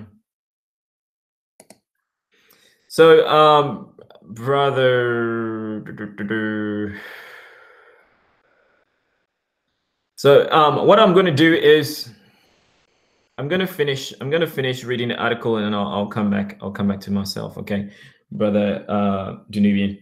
So I'll quickly finish this article. So I just came out to show you this guy. This is the editor of an British Vogue. Okay, this guy is Ghanaian from the look of his face. Okay, that's why I said to O'Shea Jig Jackson. Okay, O'Shea looks like he's directly from Ghana. Okay, this is a typical Ghanaian look. This is a typical Ghanaian look. Okay, look at, you can see O'Shea. This guy resembles O'Shea Jig Jackson with his glasses and that. This is O'Shea Jig Jackson's father. No, I'm kidding. Okay, this is O'Shea Jig Jackson. I see brother Danubian. I see you. Okay, what's good, family? Just to interact with the chat. Okay, I am here. Okay, I'm here. All right. Robbie Reed is a sister. She casts a lot of great black people in her films. Wasn't Robbie Reed? Correct me, brother Danubian. Wasn't Robbie? No. You know the sister that wrote The Matrix? The movie The Matrix, played by Keanu Reeves, okay, was written by a black woman. I think that's Robbie Reed. Wasn't it? Brother Danubian. Was it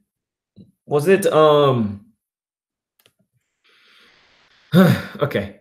I'll go back to this article and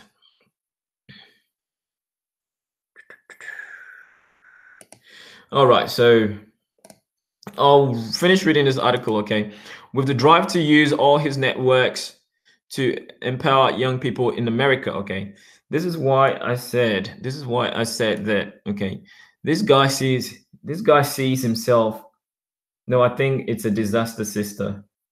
I do not really like the sister. That sister once appeared on the sister that wrote bloody The Matrix, right? She appeared on she did appear on Search for Uhuri's channel, brother Dynast Emir's channel, okay? And the sister, I started loving her to start with, but then towards the end, okay, everyone just wanted her off. Okay, but she's a brilliant sister. Very brilliant. Okay. She wrote The Matrix, the movie The Matrix. She wrote it. That's amazing. That's amazing.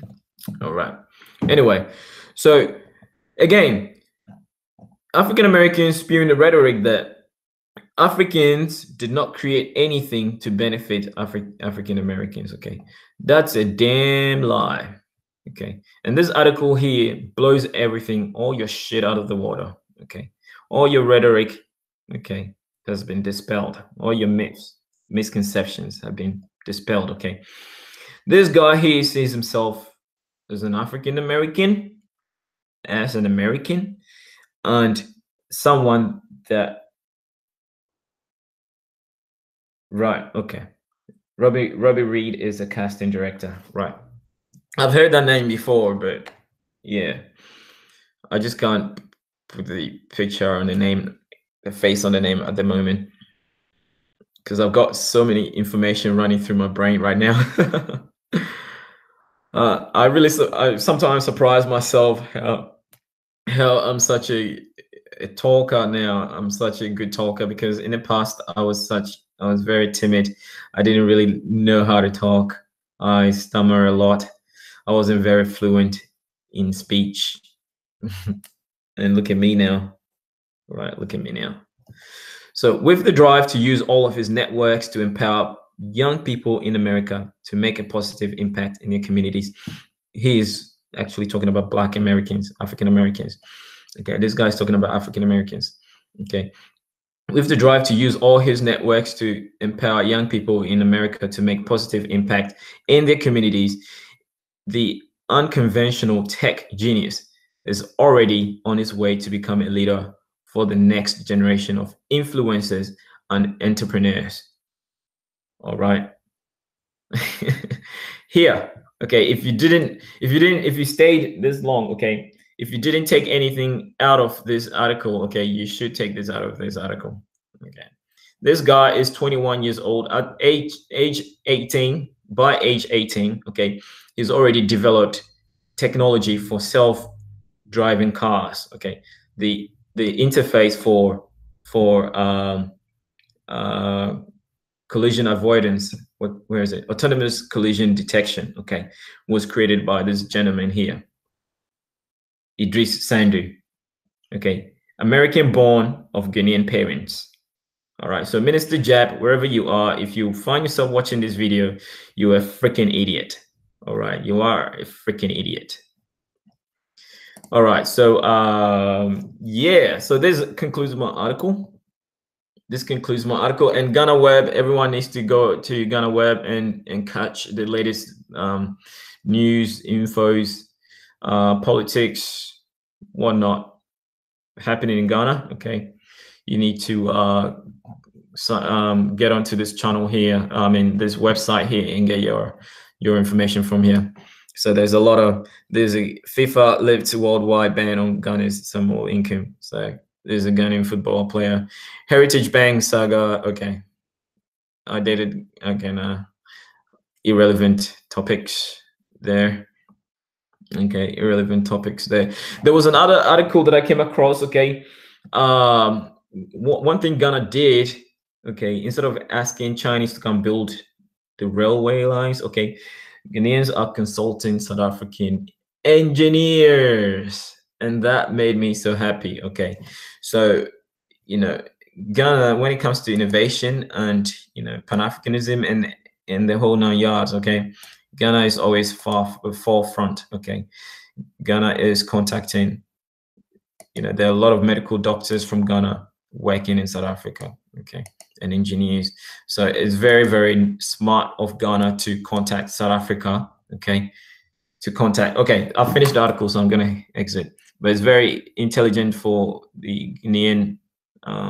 Politicians don't always get it right, but it is nice when they get it right. Okay, so it's very nice for the Ghanaian government to contact South Africans to help them, build the rail infrastructure. That is epic. Okay, for me, that is a great thing. Okay, and I should be making a video on that. Maybe next time I'll find the article and I'll make a video on that. But yeah, so this, however, concludes the topic. Okay, Africans and their abandoned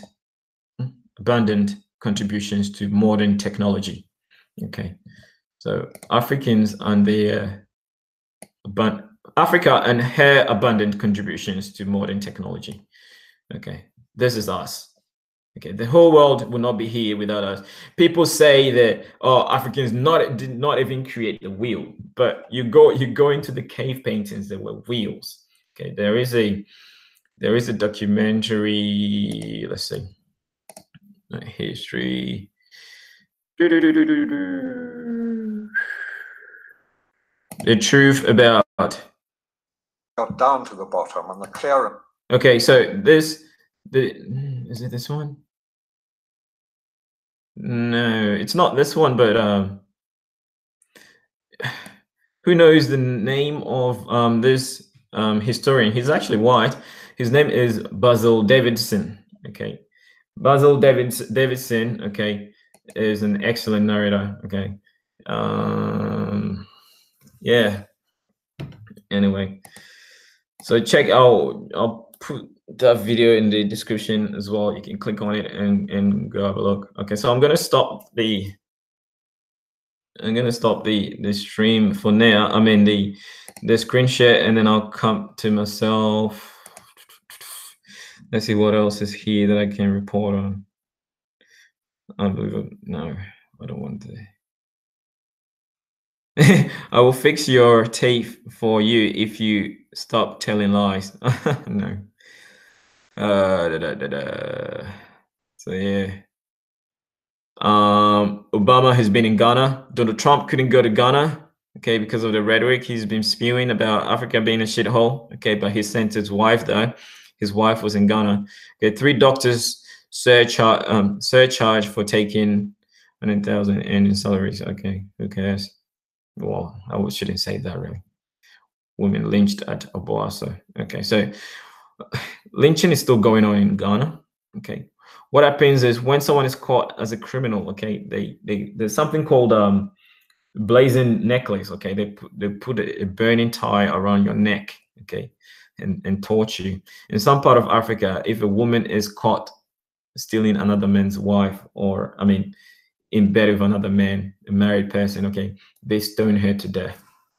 All right, so you know, at least you are scared to do something bad in Africa. I'm not saying crime does not exist. Evil does exist in Africa, but it's not a cultural norm. Okay, it's immoral for things like that to happen in Africa or Ghana for that fact. Okay, so I'm gonna end my screen share as I've finished my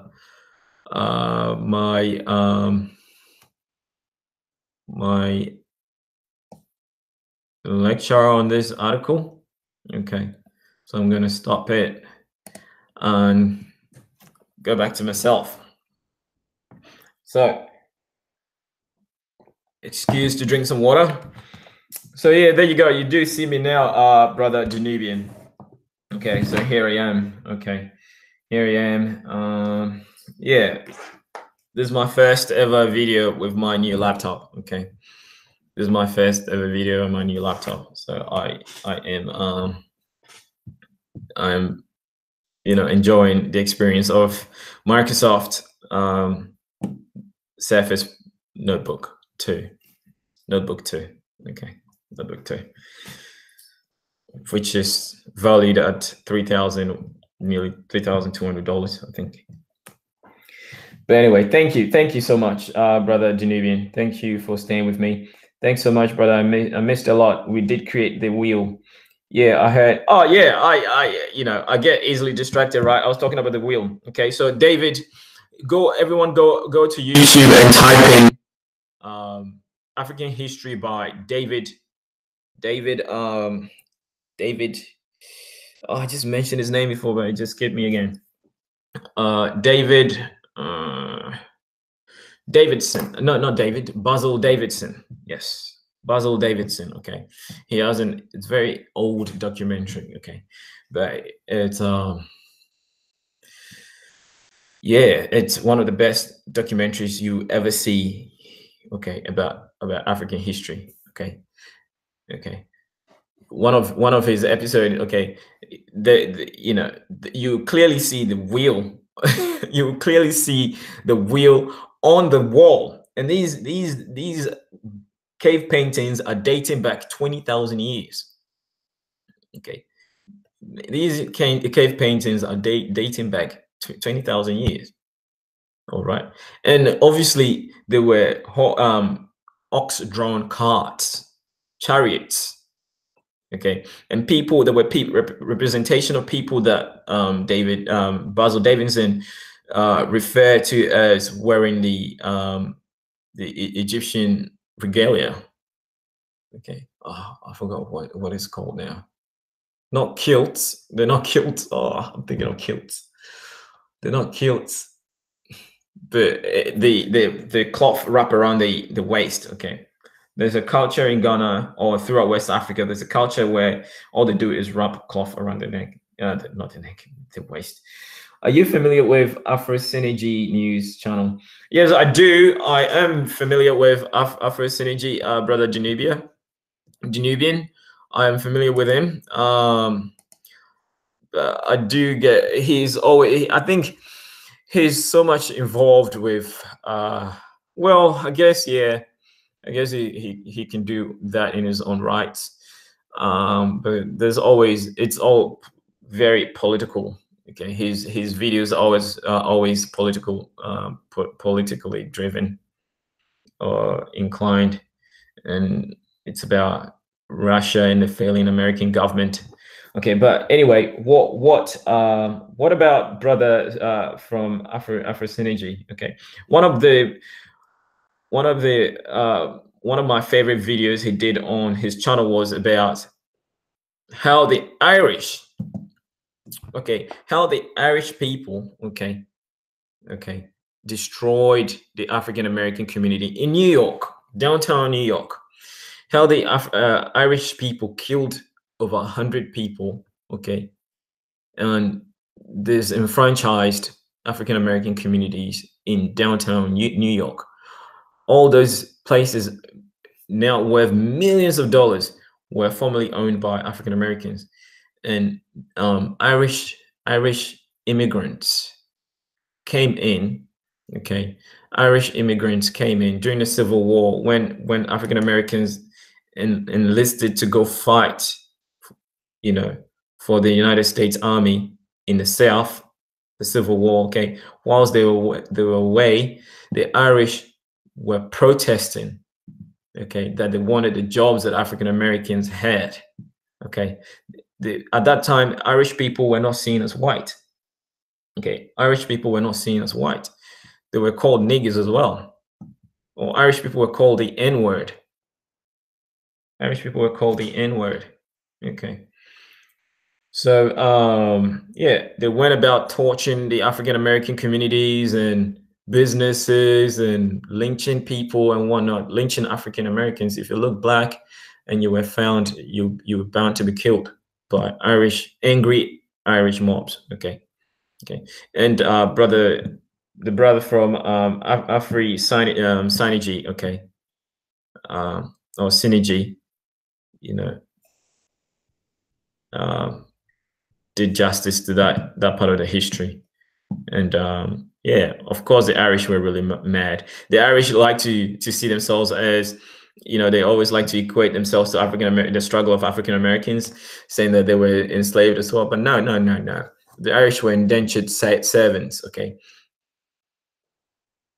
The Irish were, when the white people saw the numbers dwindled, the numbers are few. That was when they included the Italians and the Irish. And they gave them white status. But in 1863, Irish were not considered as white. They were not. They vandalized the entire downtown of New York. All right. And yeah, I always attack such rhetoric when I see it. Yeah, typical Neander beast. They were the Irish. Of 1863 riots, New York riots. Those were the true those were the true uncivilized people. The Irish coming off the boat, immigrating into the United States, cause mayhem in New York.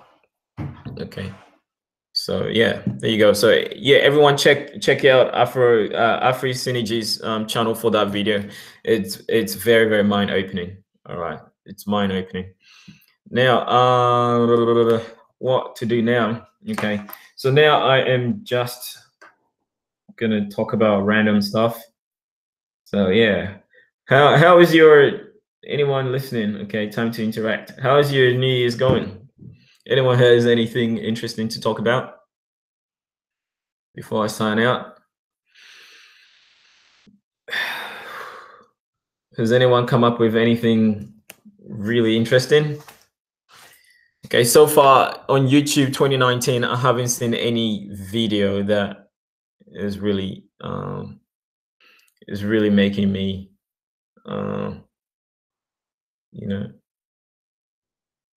excited.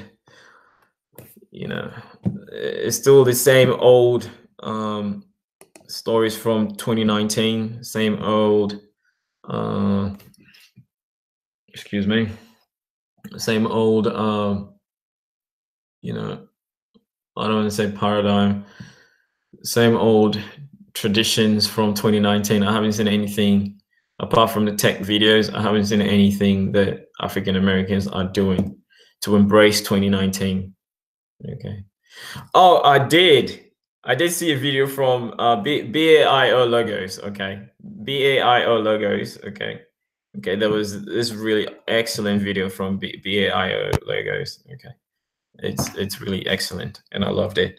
But I really like that video. Okay. I really enjoyed that video. All right. So is there any other question in the chat? Javanci, brother Javanci, are you still here? If you are, please ask some questions. We're still yet to do. We're gonna do our stream. Okay. If you're here, please. Yeah. Please let us know. Okay. Let us know. Everyone is signing out. Okay. So I've only got 2 people watching now. I think everyone has had enough at the moment. So I'll leave it here. Okay. Africa has contributed enormously. Like the whole world owes Africa a great deal. Okay, a great deal. All right, the whole world, the contributions that Africa has made to the world in terms of modern technology is, exceeds, any measurable form. Right from science and technology to, there is a very old documentary on YouTube. An African was performing a brain surgery. Okay, a brain surgery on a live subject. Okay, successfully did a brain surgery on a patient. The patient has good night, brother Genevian. I think it's really late in the United States. Okay, have a good sleep. Catch on the rest of the video later. Just replay. Okay, replay it. I'll upload it so you can replay it. Anyway, so yeah, successfully. Yeah, you can go on YouTube and find it. Like it's live. He did a live brain surgery on another African. I think it would have been a woman. Okay, she had a brain tumor, and this guy successfully removed the brain tumor. It's amazing. Okay, so when you talk about Imhotep, okay, Imhotep was the first physician. Okay, all the medical equipments. Okay, Osha will tell you all the medical equipments you have today. Okay, they are all those equipments are still on the walls in Egypt. Okay, undoubtedly, when you see the statue of Imhotep, nobody will tell you that this guy is African. He is African, black African, looks like me, and you, and everybody else that's black. So yeah, embrace yourself, embrace Africa, love Africa, accept your Africanness. Okay, accept your Africanness, and help build Africa to where Africa needs to be. It's gonna happen with or without you. Okay, it's always a cycle. Okay, the world will always refresh itself. It will always reboot itself, and it's always only going to be Africa. Okay, it's always going to be Africa. And it was depicted in the movie 2012. Okay, everywhere else was flooded. Even Mount Everest was flooded. And where did their boat land? It landed in Africa. That's where humanity is going to start again. So yeah, there are white people in Africa, there are Chinese people in Africa, and they're proud to be called Africans. In fact, Watermaya just did a video of an African, a Chinese girl, an African of Chinese descent. Okay, so she was born in Africa. She was born in Namibia, and she has a Namibian passport. She has a Namibian passport, so she's proud African. All right, she's proud African. So you guys go check out that video on Watermaya's channel. Anyway, I will end it here. Okay, thank you all for joining the stream. Anthony, OC 100. OC 100, are you still online? Okay, OC 100. If you are still online, yeah, thank you for joining the stream. I really appreciate everyone for joining the stream. Elm City Live. Okay, I hope you can catch this later. All right, family. I have a co-worker of Nubian descent. Yep, Namibian. Sorry, Namibian descent. Okay, Namibia is a beautiful, beautiful country. Okay, and I'm thinking if the BAIO want to land in Africa, okay, you want to land, okay, that is close to the ocean. All right, you want to land that is close to the ocean, and Namibia is a perfect place for you. Okay, and Namibians are very progressive people too. They're very, very progressive. They have a very, very progressive president. Okay, so I think you have a really good bet, you know, for success in Namibia. So yeah, brother Holip, if you're still here, okay, Namibia is a great place. Okay, it's a great place. Yeah, yes, we can do trade on the ocean. Yeah. Yeah, all the biggest economies in the world have oceans to start with. Okay, have oceans to start with. Look at Japan, look at China, look at Korea. You know, Korea's shipping industry is insane. Like I've been to Korea before. I went to Korea from Japan via a speedboat. Okay, and their ports are amazing. The port of Busan is amazing. It's huge. They pride on shipping. Okay, Japan prides on shipping. Every economic giant prides on shipping. All right. When Africa was great, even the kingdom of, I mean, the Mali Empire. Okay, all these great empires pride on shipping. So the British Empire, you know, thrived on fishing. So, brother Danubia, are you in Africa? No, I am in Australia at the moment. I live in Australia. So yeah, I am in Australia. Yes, I'm in Australia. It's 8:35 p.m. 8:35 p.m. Wednesday evening. Okay, it's daylight saving, so it's still bright outside. The sun doesn't go down until about 9 p.m. Okay, not until about 9 p.m. You know, the sun still remains. Sun is still shining. Yeah, down under. Yeah. Yeah, the land down under. Okay. I do not have kangaroos in my backyard though, so bear that in mind. Yeah. We saw a dust storm there. Yeah. In Sydney, right? There was an apocalyptic dust storm that affected Sydney some time ago. The whole sky was red. Yeah, dust storms. Yeah, you get dust storms. We don't get dust storms in Melbourne, but dust storms definitely in Sydney. Yeah, and because of the desert, okay, we do get, you know, extreme heat and extreme cold. Like today's temperature is only 20 degrees, and a few days back it was 43 degrees. Oh, really? Scary ones in Arizona? Right. Do you live in Arizona? Is it Phoenix, Arizona?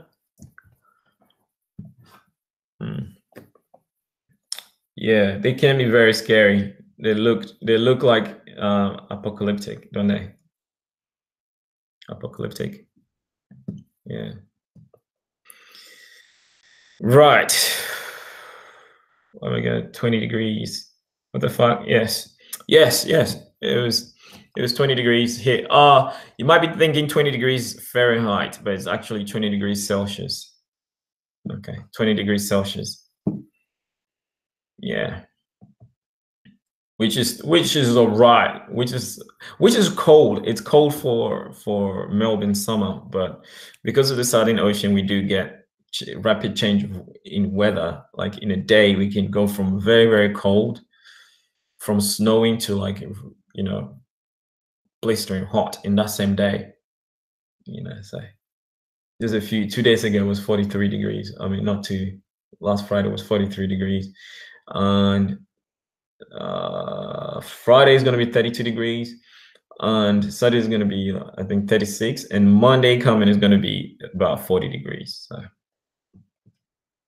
right, I guess the city, Phoenix, Arizona. Yeah. Okay. Last week we were cold at night, low mid 30s. Okay. Yeah. Yeah, you guys should be experiencing winter now. So yeah, you guys should be experiencing winter in the northern hemisphere. In the southern hemisphere, it's summer for us. So yeah, it's summer. So Melbourne is always hot and cold. But yeah, again, yeah, come visit Australia. Okay, come visit Australia, and yeah, I would definitely visit the United States. If not December this year, it would be next year, mid next year. So it depends. I don't want to come during the time where it's so cold in America that flights will be halted and stuff, where my travel would be affected. But I think that probably the most beautiful time to travel the United States would be during winter. So we'll see. It depends on how much holiday I get from work. So yeah. All right, people. Thank you for joining the stream. It was a system that came through. We're back to 70 now. Whoa, that's interesting. My passport should be here anytime. Excellent, excellent. I'm glad you're getting your passport. It's a new wave now. A lot of African Americans are getting their passports. So yeah, when you get your passport, come visit Australia. Okay. All my YouTube family, you have a home with me. If I can accommodate all of you, depends on how personal you are with me. Depends on your personal relationship with me, with Chiefdryno. I am a family person, so yeah. If you are truly indeed family person, you always have a home with me when you visit down under. All right. I will always give you accommodation if you spend the money to get here. Your accommodation will be taken care of. Yeah. That I'm happy to do for the family. Okay. All right. Get some sleep, brother Dunibian. Thank you for joining the stream. I am going to sign out. All right. If you're rewatching this, or if you're catching this live stream later, please subscribe to the channel. I'm going to ask O'Shea Jackson to to share this video, and everyone else share this video. Okay. Africa has never lacked inspirational people. Okay.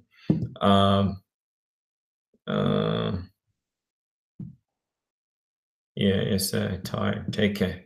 Take care too, brother. Sleep tight. Don't let the bed bugs bite. All right. Yeah, so yeah, share this video with friends and family. And yeah, with my new computer, I'm looking forward to working more with other YouTubers. So yeah, I'll be around. Shoot me a message, send me an email, subscribe to my Instagram, or yeah, follow me on Instagram. My Instagram is pinned to my channel. So yeah, you can just go and click on it, or my Google channel, whichever floats your goat. All right, people. Chiefdryno saying now, peace, one love, unity, and African power. Sign out. Bye, people.